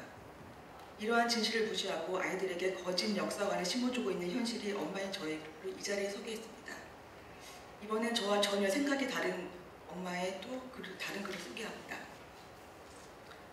한국사 편지입니다. 이 책은 일부 학교에서 교과서 대신 교재로 삼아 수업을 할 정도로 정평이 난 책일 뿐 아니라 초등학생 필독도서 목록에서 절대 빠지지 않는 책입니다. 엄마가 딸에게 쓴 편지글 형식인데 내용을 사진을 보세요. 사진을 보시면 그 얼굴에 체두탄이 박혀서 죽은 사진인데 아무리 사실이지만 초등학생에게 이런 폭력적인 사진을 굉장히 많은 도서에 거의 다 많이 노출시키고 있고요. 이승만과 박정희의 공에 대한 언급은 거의 없고 과오만이 부풀려서 어린아이들로 하여금 이 두 전직 대통령에 대해 증오심을 갖게 만드는 기술이 대부분입니다. 전태일은 민족의 영웅처럼 묘사되어 있고 다루어진 분량도 방대합니다. 죽은 영혼의 혼례식에 사용했던 초원곡이고 운동권 가요로 논란이 많은 임을 위한 행진곡을 엄마가 좋아하는 노래라며 가사의 기술을 따라 부르기를 권하고 있기도 합니다. 사회주의란 무엇인가를 언급하면서 민주주의는 사회주의에도 있을 수 있고 자본주의에도 있을 수 있다는 식으로 미화하고 있고 사상 최악의 전체주의인 북한에 대해서는 매우 호의적으로 묘사하고 있습니다. 숨막히는 전체주의에 이용되는 조선소년단 역시 우리의 스카우트나 아람단처럼 야영생활도 하고 단체생활을 배운다는 식으로 물타기하고 있습니다. 북한 선전용 영화로 제작됐던 태양 아래처럼 북한 주민들의 평범한 삶보다는 선택된 상위 계층만이 살고 있는 세트장과도 같은 평양의 모습을 서울과 비교하여 보여주며 우리 아이들에게 북한의 실상을 전혀 올바르게 언급하고 있지 않습니다. 여기 아래 사진을 보시면 위에 서울과 평양이라고 써 있는데요. 이 글자를 지우고 보시면 과연 아이들이 어디를 서울이라고 평양이라고 할지 참 걱정스럽습니다. 통일 역시 남과 북이 서로의 다른 사상과 이념을 존중하는 고려 연방제 방식의 통일이 되어야만 한다는 식으로 은연중에 주장하고 있는 적화 통일을 지향하는 북한과 동일한 주장입니다.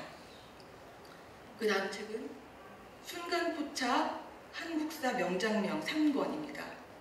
한국사 명장면이라는 제목의 책임에도 불구하고 현대사를 다루면서 대한민국 건국 역사는 언급조차 없고 심지어 박정희가 대통령이라는 사실을 단 한 줄도 기술하고 있지 않습니다. 4.19 혁명 14페이지, 전태일 14페이지, 광주민주화항쟁 14페이지, 6월 항쟁 12페이지, 남북 정상회담 10페이지 분량을 서술하고 있는데 올림픽 같은 그런 훌륭한 행사가 굉장히 많음에도 불구하고 학생, 노동운동가, 민주화 역사만이 명장면이란 소리일까요? 같은 저자의 또 다른 책입니다. 특종 20세기 한국사 5권 책 겉표지 왼쪽 아래 보시면 스타 인터뷰 영원한 노동자의 것 전태일 특집 지금은 독재시대 20세기 핫 이슈 산업화의 빛과 그림자 등의 소제목에서 느껴지는 것처럼 독재와 산업화의 그늘에 초점을 맞춘 반면 전태일은 찬양하고 있습니다. 알면 슬퍼지는 대한민국 경제성장 비결과 같은 제목으로 경제성장의 어두운 면만을 과하게 부각시키고 있습니다. 주요 인물 소개에서는 두 얼굴의 사나이 박정희, 마침내 무릎 꿇은 이승만 등 이승만 박정희의 부정적인 측면만을 불사조의 사나이 김대중 등으로 묘사하여 치우친 사관을 아이들에게 심어주고 있습니다. 왼쪽 페이지는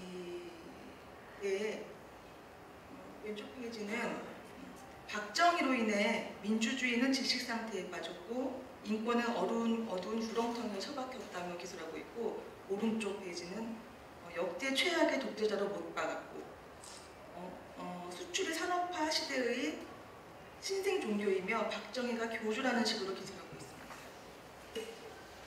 마지막 책입니다. 왜 6.25 전쟁이 일어났을까?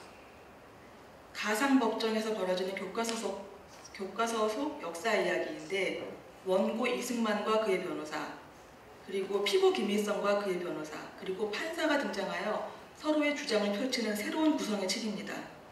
국제전의 양상을 띈 6.25 전쟁은 남북 당사자에 의해 독자적으로 시작될 수도 끝낼 수도 없는 전쟁이었음을 무시한 저자는 머릿말에 전쟁을 시작한 것은 김일성이지만 중간에 전쟁을 끝낼 수 있는 시간이 있었음에도 이를 지속하려 했던 것은 이승만과 김일성 둘 다입니다. 라며 6.25 전쟁의 탓을 이승만에게도 전가시키고 있는 형세입니다. 언급하고 있는 영화도 국군에 비해 북한군을 의리있게 묘사한 웰컴 투 동막골이나 친일 매국노를 척결하고 북한과 손잡고 만주대륙으로 뻗어나가자는 주제의 태극기 휘날리며와 같은 영화들입니다. 가장 큰 문제는 북한 측의 주장을 여과 없이 다 서술하고 있으며 때때로 판사가 그렇군요 라며 동의를 하기까지 하는 어처구니 없는 설정이라는 것입니다. 대한민국의 헌법적 질서인 자유민주주의 체제에 도전하는 이러한 서술은 어른들을 대상으로도 용납될 수 없는데, 하물며 아직 역사관이 성립되지 않은 아이들을 대상으로 하기에는 너무나 위험한 기술이 아닐 수 없습니다. 그 오른쪽 페이지, 138페이지에 그 빨간 줄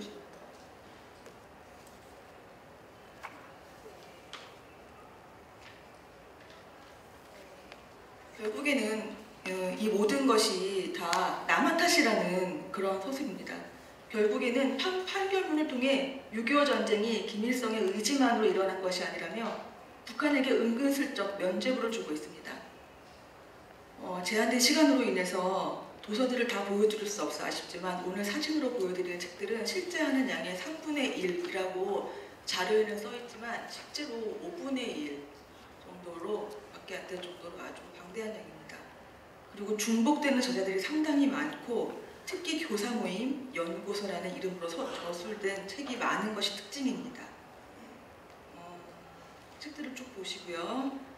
결론을 말씀드리면 우리 아이들의 말랑말랑한 뇌를 빨갛게 물들이고자 하는 사람들의 부지런함에 놀랐습니다. 책의 종류는 수없이 많고 다양한데 보였지만 내용은 획일화되어 있는 현 검인정 교과서 체제와 닮아 있는 듯 했습니다. 저들이 백지 상태의 아이들을 공략하기로 너무나 치밀하게 오래전부터 준비해온 것을 알게 되었습니다. 정말 제대로 된 양질의 역사 교과서뿐 아니라 어린이용 역사 도서가 하루빨리 출간되었으면 하는 바람을 전하며 발언을 마치겠습니다. 저는 오늘 북한의 역사 날조와 중학교 역사 교과서라는 제목으로 잠시 발표하도록 하겠습니다. 저는 이제 아이 둘을 키우고 있고요. 중학교 1학년, 초등학교 5학년 자녀를 두고 있고, 그리고 제가 북한 통일 쪽에 관심이 좀 많아서 이제 좀 느지막이 그 통일학 공부를 시작을 했습니다. 그래서 아직 지식이 굉장히 얕지만 그냥 제가 그동안 느낀 것을 바탕으로 해서 말씀을 드리려고 합니다. 사실 제가 어제 저녁에 수업이 하나가 있었는데요. 그 수업 시간에 이제 교수님께서 그 앞으로 논문 쓸 거에 대해서 좀 주제를 잡고 아이디어를 발표해보라고 말씀하시더라고요. 그래서 이제 한 친구가 어떤 주제를 발표를 했더니 그거는 그런 주제를 하면 보수로 낙인 찍힌다 이런 말씀을 하시더라고요. 그래서 보수로 낙인 찍히는 거구나, 보수로 낙인 찍히면 안 되는 거구나 하는 생각이 들었는데, 이제 저는 좀 시간이 이제 제 차례가 돼서 저는 북한의 역사 날조에 대해서 좀 논문을 써보려고 합니다. 그랬더니 대뜸하시는 소리가 너는 꼴통 보수구나 이렇게 말씀하시는 거예요. 맞습니다 하고 그냥 끄덕끄덕 했는데 그런 그 마음에 네, 좀 약간 충격을 받고 이렇게 보수로 낙인 찍히는 거를 걱정해야 되고 꼴통 보수 이런 소리를 들어야 되는 이런 지금 현실인가 굉장히 좀 많이 우려스러웠습니다. 김정은 정권의 우선순위라고 제목을 달아봤는데요. 김용호라는 학자가 이제 김정일의 후계 과정에 대해서 다음과 같이 3가지로 얘기를 했어요. 그래서 일단 우선순위 첫 번째는 그 본인의 개인 권력 승계, 그리고 자기 가족 김씨급, 김 패밀리 왕조를 지키는 것이다.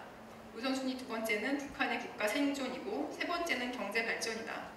그래서 우선순위가 최우선순위가 가장 중요하겠죠. 이렇게 얘기를 한 학자가 있었는데 저는 이게 비단 김정일한테만 제한된 게 아니라 김일성, 김정일, 김정은 그 3대 일위까지 다 어떤 그 정권의 우선순위가 어떤 국가의 뭐 어떤 안정과 그 경제 발전 이런 게 전혀 아니고 본인이 권력을 지키고 그 김씨 패밀리 그 정권을 지켜나가는 것이라고 생각을 하고 있습니다.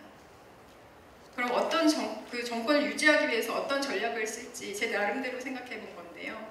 저는 그 2개의 F를 생각을 해봤습니다. 하나는 공포고요, fear고요. 또 하나는 날조입니다, fabrication입니다. 일단 공포에 대해서는 대내적으로는 정치범 수용소라든지 또는 공개 처형이라든지 그리고 굉장히 조밀하게 감시하고 통제하는 그런 사회잖아요. 그리고 그게 한두 해가 아니고 50년, 지금 70년이 돼서 그동안 쌓인 노하우가 어마어마합니다. 그래서 그렇게 해서 국민들을 윗사람이나 좀 높은 사람이나 아랫사람이나 모두 다 이렇게 공포로 이렇게 컨트롤하고 있고요. 그리고 대외적으로는 핵무기를 비롯한 생화무기, 그런 대량 살상 무기로 공갈을 치고 협박을 하고 어떤 공포 작전을 쓴다고 저는 생각하고 있습니다. 두 번째 그 F는 날조인데요. 일단 대내적으로는 역사 조작, 역사 왜곡, 그리고 그 역사 날조를 토대로 한 어떤 그 김 패밀리의 무상화 신격화를 계속해서 성공적으로 해오고 있고요. 그래서 사실 불이 나서 뛰어들어가서 그 초상화를 구해온 게 그게 하루아침에 된 일이 아니고 정말 마음에서 우러나와서 그랬다고도 해요. 그 90년대 아사하면서 그 김일성 원수님께 은혜를 다 갚지 못하고 이렇게 먼저 가게 돼서 정말 죄송합니다. 그렇게 정말 마음속으로 이렇게 감성적으로 그렇게 다 접근을 했던 거죠. 그리고 그 날조를 대외적으로는 물론 거짓 외교도 있고요. 그리고 특히 남한을 상대로는 선전선동을 굉장히 용의주도하게 성공적으로 해왔다고 생각을 합니다. 그리고 이 모든 거를 할 때 북한 주민들을 철저히 외부로부터 격리를 시키고 외부 정부가 북한 안으로 들어가지 못하도록 그렇게 차단을 성공적으로 했죠. 그래서 그때 그 8월이었나요? 작년 8월이죠 벌써. 그 지뢰 도발 사건 때도 우리가 그런 대북 그 확성기 방송을 재개했을 때 처음 당했을 때 아주 북한이 굉장히 난리가 났던 것도 그 외부 소식이 그만큼 그 북한 정권을 유지하는 데 있어서 치명적이라는 그런 어떤 방증이라고 생각합니다. 네.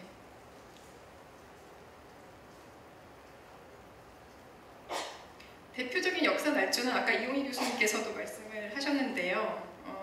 조선인민혁명군의 총공격과 어떤 적극적인 전민항쟁에 의해서 결정적 타격을 받은 일제가 8.15 무조건 한국을 선언했다 하면서 어떤 미국의 히로시마 나가사키 원폭 투하는 아예 언급 자체를 안 하고 은폐를 하고 연합군의 승리 이런 거는 전혀 다루지 않고 있죠.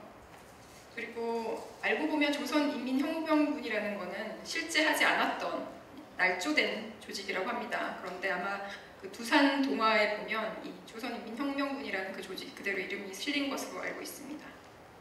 그러니까 북한의 어떤 주장과 특히 역사학에 있어서의 주장이 지금 남한 역사계에 굉장히 많이 먹히고 있다고.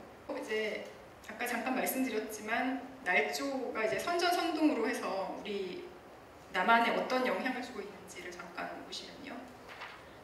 이제 왼쪽은 이게 지금 하나 그 양면이거든요. 하나는 미래가 오는 땅. 그래서 이남은 좀 잘 안 보이는데 이남은 세계에서 유일하게 수백 명 아이를 수장시킨 나라. 빈곤 아동 120만이 거리를 방황해도 속수무책. 등록금 못 내. 배울 권리 포기해도 대책이 없는 이남은 미래가 안 보이는 암흑의 땅 이렇게 묘사되고 있고요. 반대로 미래가 웃는 땅에서 북한은 이북은 세계에서 유일하게 무료 의무 교육 실시하고 있는 나라. 아이들은 나라의 왕으로 떠받들어 억만금도 아끼지 않는 아이들의 천국으로 묘사하고 있습니다. 그리고 또 두 번째 전단지는 이렇게 되어 있는데요. 하나는 이북은 이북은 노동당 칭송하는 만세소리 높아가는데 이남은 왜 정부 비난과 규탄의 목소리만 높아가는가. 그래서 거기에 대한 해답을 제시하고 있는데 그것은 똥하대 때문이다.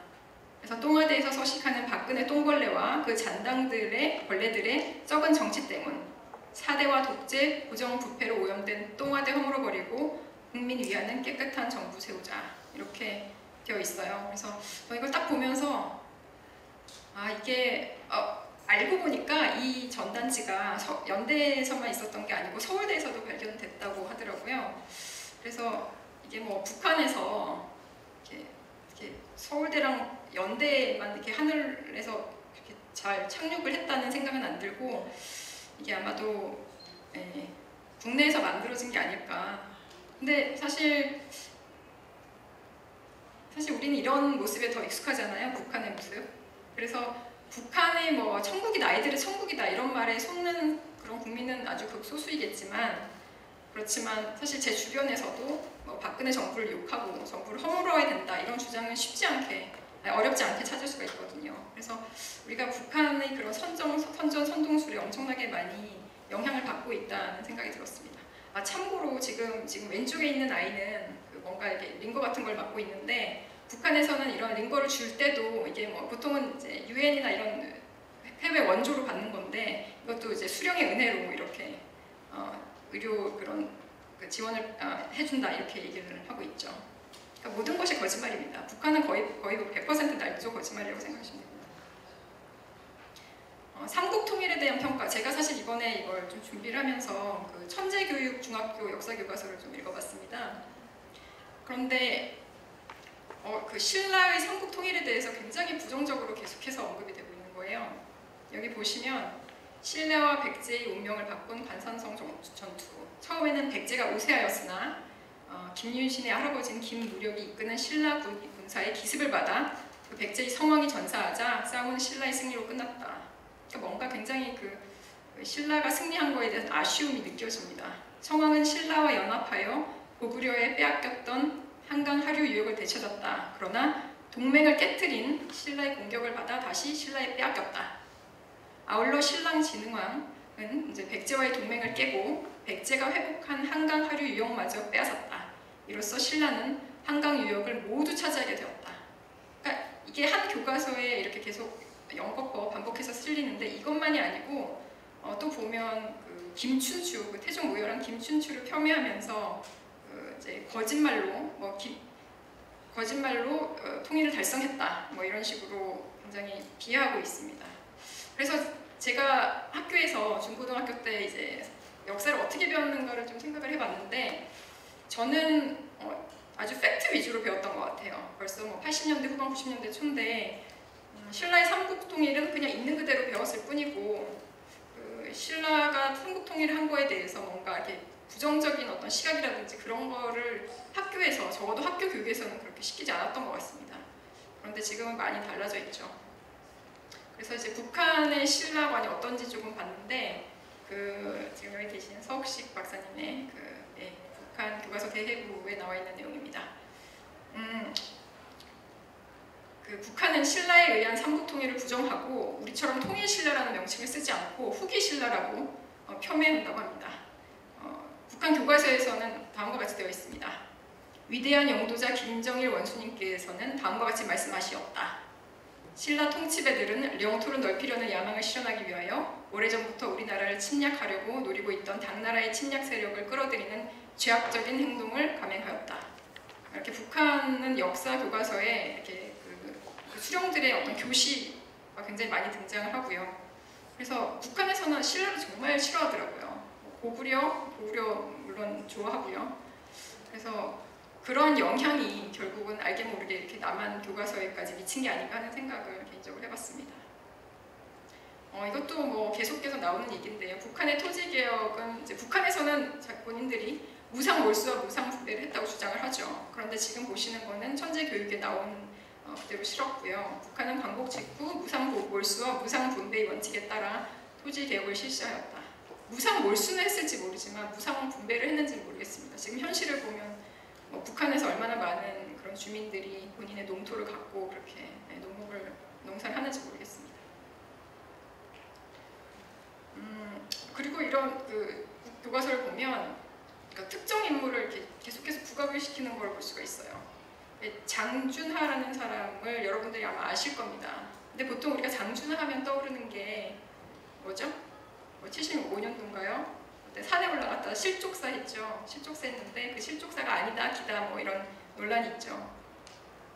그런데 이제 교과서에서는 그 실족사에 대해서 다루지는 않고 역사의 한 장면이란 코너에서 일제시대에 강제로 끌려간 사람들, 학비병으로 끌려간 청년 장준하, 그래서 돌베개라는 작품이 인용이 되고 또 몇 장 넘어가서 역사탐구라는 코너에 한국광복군의 국내 진공작전, 그래서 그 밑에 사진에 보시는 바와 같이 이렇게 언급이 되고 있습니다. 계속해서 어떤 인물이 제가 봤을 때는 우리나라 역사에 있어서 그렇게 중요한 인물이 아닌 것 같은데 뭔가 계속해서 이렇게 언급이 되고 그래서 결국은 뭔가 이렇게 보여주려는 게 있지 않은가 하는 그런 생각이 듭니다. 그냥 제 의문일 뿐입니다. 마지막으로 이거는 북한이랑은 좀 상관이 없는데 그 천재교육에 실린 내용에 좀 약간 오류가 있는 것 같아서 소개합니다. 그러니까 BCE라고 들어보셨는지 모르겠습니다. 우리 보통 역사를 나눌 때 기원 전, 기원 후, BC, AD 이렇게 나누는데 이렇게 소개되어 있습니다. 그동안 기원 전은 Before Christ로 기원 후는 아노 도미니 라틴어로 표기해왔다. 그러나 최근에는 특정 종교의 색깔을 지운 Before Common Era와 Common Era를 많이 쓰고 있다. 이렇게 되어 있는데 사실 여기 계신 분들도 BCE에 대해서 얼마나 들어보셨는지 저는 사실은 굉장히 좀 생소한 편이었는데요. 그래서 이렇게 사실과는 다른 내용도 교과서에 실려 있다는 게 참 통탄스럽습니다.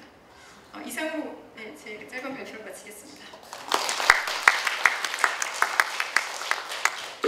안녕하십니까. 바른교육 학부모연합 대표 에스더 김입니다.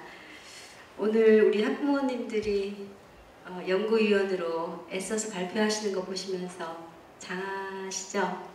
네. 다시 한번 뜨거운 박수 부탁드립니다. 문제점을 얘기할 수밖에 없었고 그러다 보니 굉장히 우울한 그런 것들을 자꾸 알려드리게 됐는데요. 이것은 희망을 우리가 보기 위해서입니다. 그동안 몰랐기 때문에 그랬지 한국 엄마들이 누구예요? 이걸 이제 알았는데 싹싹 제거해 나갈 것입니다. 저기 계신 우리 전희경 전사님. 네, 정말 웃기는 발사하게 드립니다. 어떻게 이렇게 우리 아이들 교과서를 이런 식으로 참 말이 안 나오는 거죠. 그런데 이제 우리가 알았고 엄마들이 하나씩 고쳐갈 것입니다. 우리가 피할 수가 없잖아요. 깜깜한 암흑으로 우리 아이들을 버려둘 수가 없고 또 그 아이들의 아이들이 살아갈 이 땅인데 5,000년 역사 속에서 우리 한국민의 저력이 있습니다. 어떤 경우에도 포기하지 않고 어떤 억압받는 민족에게도 반드시 다시 일어났습니다. 그래서 5,000년 역사 속에 이 작은 나라가 아직까지도 존재하고 있는 것입니다. 제 자료는 많이 공유를 했지만 또 혹시나 못 보신 분을 위해서 저도 정식으로 발표하겠습니다. 저는 역사 교과서를 보다가 다른 교과서는 어떨까 한번 보게 됐습니다. 그러면서 초중고 교과서 전체에 상당히 문제점이 있구나 발견하게 됐습니다. 교과서는 한 사회가 공유하는 지식과 정보 가운데서 가장 정제된 내용이 담겨야 한다. 충분한 시간을 두고 불순물이나 오류가 여러 검증 단계를 거쳐 가장 기본적인 진실, 즉 사회 구성원 대부분이 공감하는 절대적 가치를 담는 것을 목표로 해야 한다. 특히 어린 초등학생용 교과서는 더욱 그래야 하고 중학교, 고등학교 교과서 역시 난이도와 깊이와 넓이의 차이는 있겠지만 기본을 이탈해서는 안 된다고 생각한다. 그것은 도로의 신호체계를 이탈하는 것과 같다고 본다. 그런데 인간 삶의 소중한 표준 가치를 부정하는 특정 내용들이 매우 용의주도하게 현재 교과서 속으로 들어와 있다. 파란불 직진 신호를 받고 달리는 수많은 차들 틈에 홀로 좌회전을 하거나 급제동을 하는 차량이 섞여 있는 것과 같다. 이는 도로 위의 모든 차들을 위험에 빠뜨리는 자살 폭탄이다. 이것이 저의 소론입니다. 초중고 모든 교과서들 속에 산재에는 이러한 특정 내용들의 유형을 분석해보면 다음에 몇 가지로 분류할 수가 있습니다. 가장 우려하는 것이 죽음의 위화입니다. 삶을 지나치게 비판하는 주인공, 귀신, 굿, 저세상, 이런 부적절한 학습 요소들로 인해서 삶과 죽음의 경계를 허물어 죽음이 마치 아무것도 아닌 것처럼 착각하게 하는 내용들이 있습니다. 고등학교 국어 2 창비, 김승옥 작가의 서울 1964년 겨울이라는 그런 작품입니다. 그림을 보시면 참 우울하죠. 저 쓰레기통은 제가 어렸을 때 보던 쓰레기통입니다.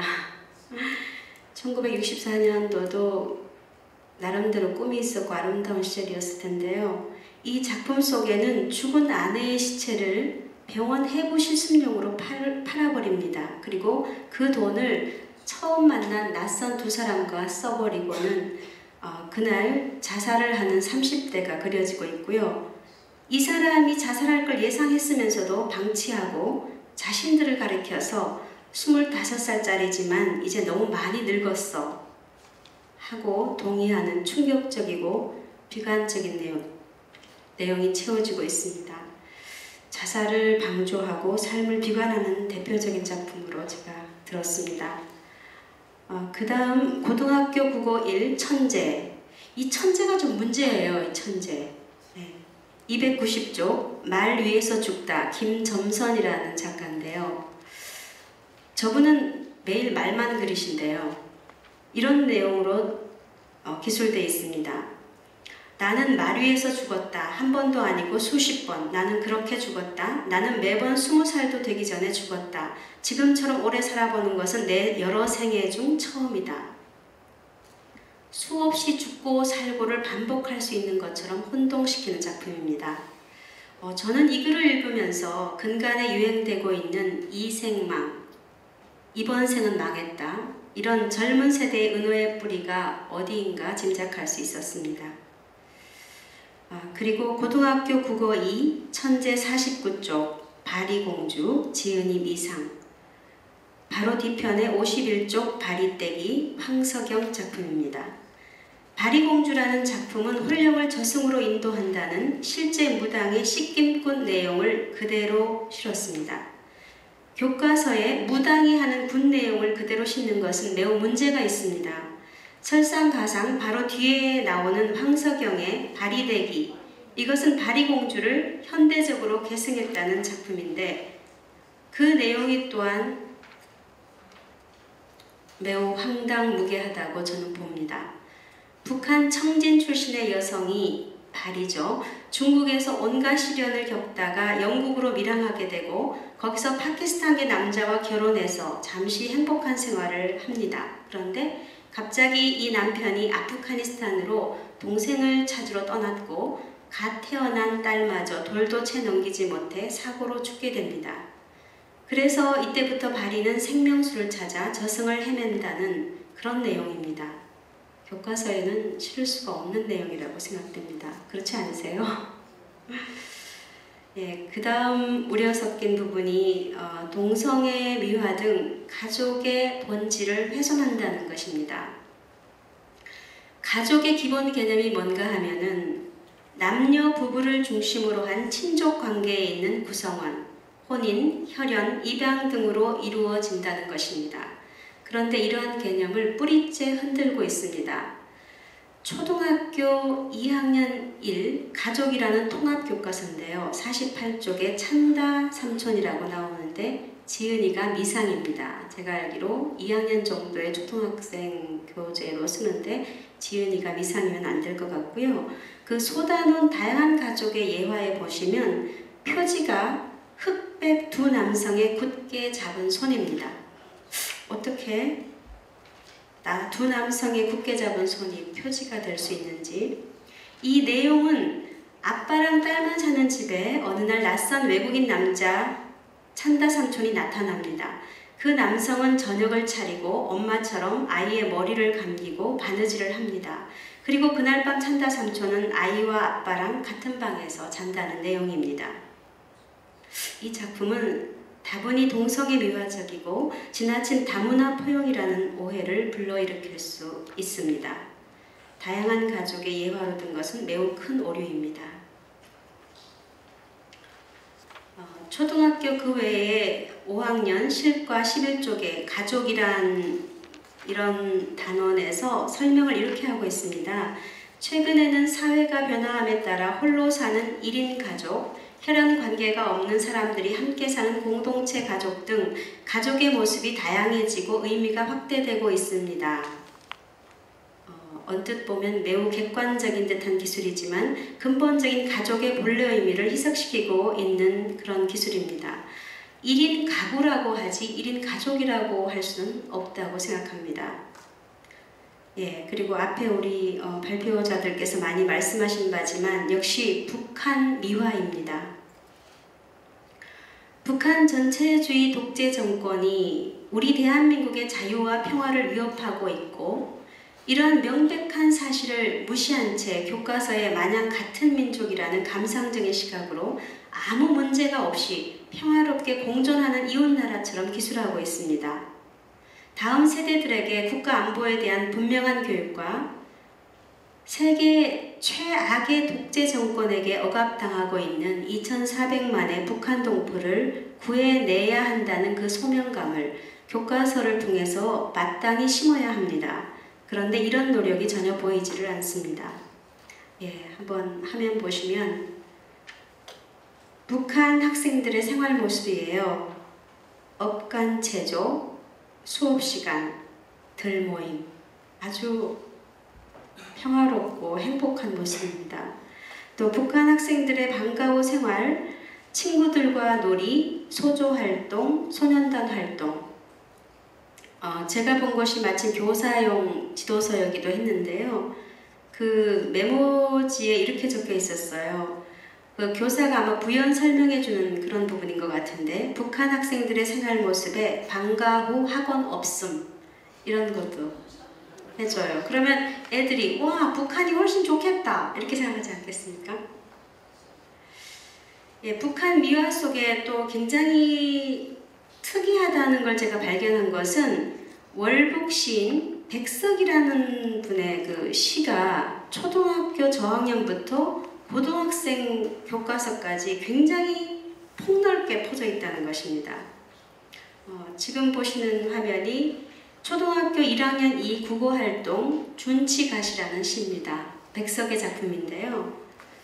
준치는 옛날엔 가시 없던 고기, 준치는 가시가 부러웠네. 저만큼 가시들을 꽂아주었네. 준치를 먹을 땐 나물지 말자. 북한 용어가 나오는데요. 그 시 자체도 그렇고 그림도 그렇고 초등학교 2학년에게 동시적인 고운 감성을 키워주기엔 좀 무리가 있는 작품이 아닌가 합니다. 또한 아직 표준어도 정확히 익혔다고 볼 수 없는 2학년 학생들에게 저만큼 나물지 등의 북한 낱말을 가르칠 필요가 있을까 의문입니다.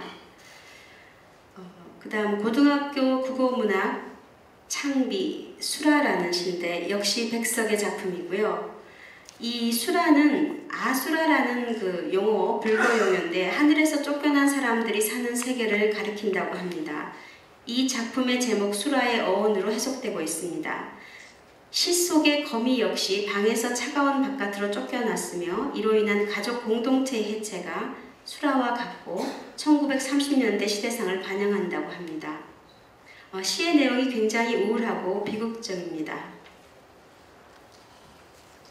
네, 그리고 또 한 가지가 인권의 왜곡입니다. 초등학교 국어 6학년 2 231쪽 누구를 위한 동물 실험인가. 이 교과서 전체에 어른에 대한 상당한 그 공격성적인 글들이 많다는 걸 발견했습니다.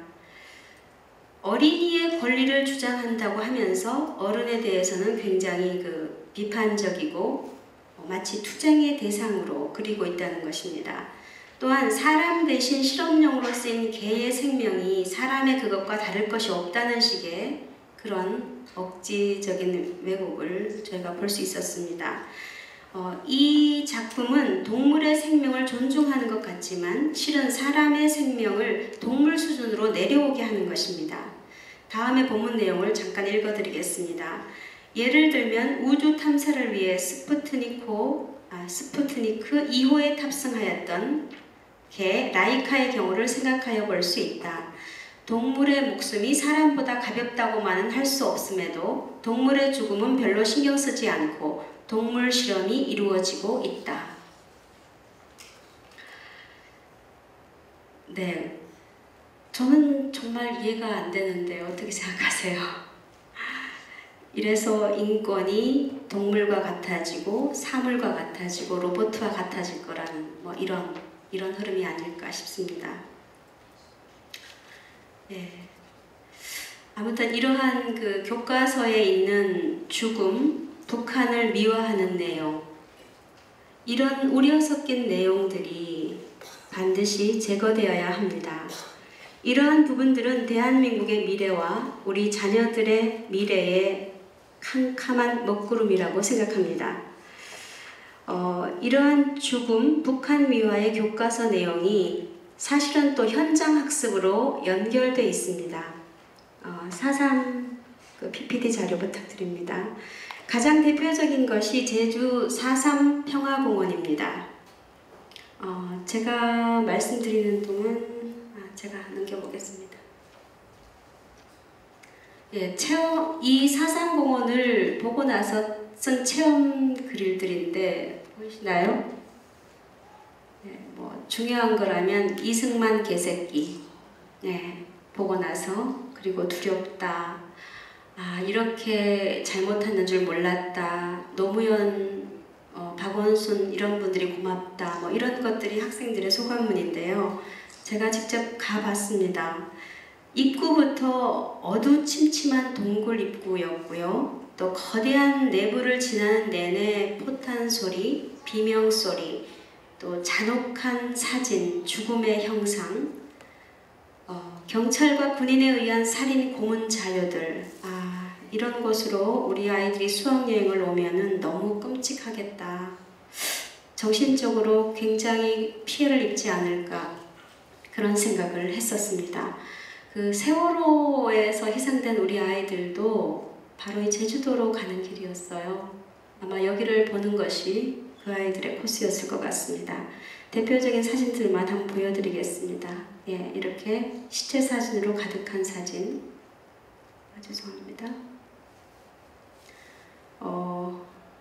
예, 이 사진은 사실은 그 4.3 사건하고 관련이 없는 사진인데 이렇게 쓰고 있습니다. 그 순천 반란 사건 때 그 반란군에게 희생된 그 시신들을 헌병이 이렇게 검사하는 거였습니다. 그리고 초토화와 학살이라는 방이 있어요. 모든 죽음의 형상들이 다 부조로 이렇게 원통형의 방에 게시되어 있습니다. 또 고문치사, 히틀러의 유대인 학살, 오스만 제국 아르마니안의 학살, 킬링필드, 전 세계의 그 제노사이드를 다 모아놓고 제주 4.3 사건도 이러한 공권력에 의한 제노사이드라고 설명하고 있습니다. 아니죠.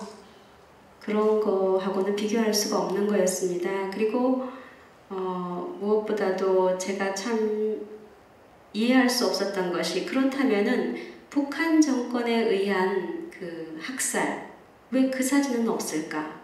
그 사진은 빼고 전 세계의 그 제노사이드를 다 게시하고 있습니다.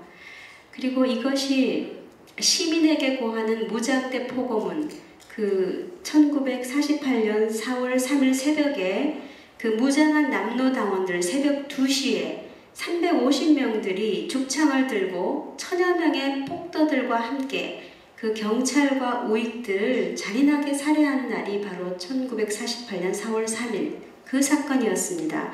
정확하게 무장폭동이었는데 무장봉기에 봉화가 오르다라는 타이틀로 마치 의로운 봉기처럼 미화 왜곡까지 하고 있습니다. 이 무장대 포고문인데 제가 지금 잘 안 보여서 정확히 못 읽겠는데 시민 동포들이여 경애하는 부모 형제들이여 조국의 통일 독립과 완전한 민족 해방을 위하여 당신들의 고난과 불행을 강요하는 미제 식인종과 주구의 학살 만행을 제거하기 위해 오늘 당신님들의 뼈에 사무친 원한을 풀기 위해 우리들은 무기를 들고 걸기하였습니다. 당신님들은 종국의 승리를 위하여 싸우는 우리들을 보위하고 우리와 함께 조국과 인민의 부르는 길에 걸기해야 하겠습니다. 이런 포고문을 그날 뿌리고 이 사람들이 무장폭동을 일으킨 겁니다. 그런데 사상공원 내에 이 포고문이 벽에 그대로 게시되어 있습니다. 이 세력의 조국은 대한민국이 아닙니다. 자기들 스스로가 무기를 들고 일어난 반란군임을 여기 지금 포고문에 명확하게 표현하고 있습니다. 이런 곳으로 우리 아이들 수학여행 가면 안 되겠습니다. 우리가 이것도 막아야 되겠습니다. 오늘 정말 너무 많이 어두운 면을 말씀드렸습니다. 제 2회 때는 좀 더 밝은 포럼을 할 수 있길 기대하겠습니다. 그리고 우리 학부모들이 이제부터 깨닫고 알게 됐을 때 어떻게 할 것인가 그렇게 어렵지 않다고 생각합니다.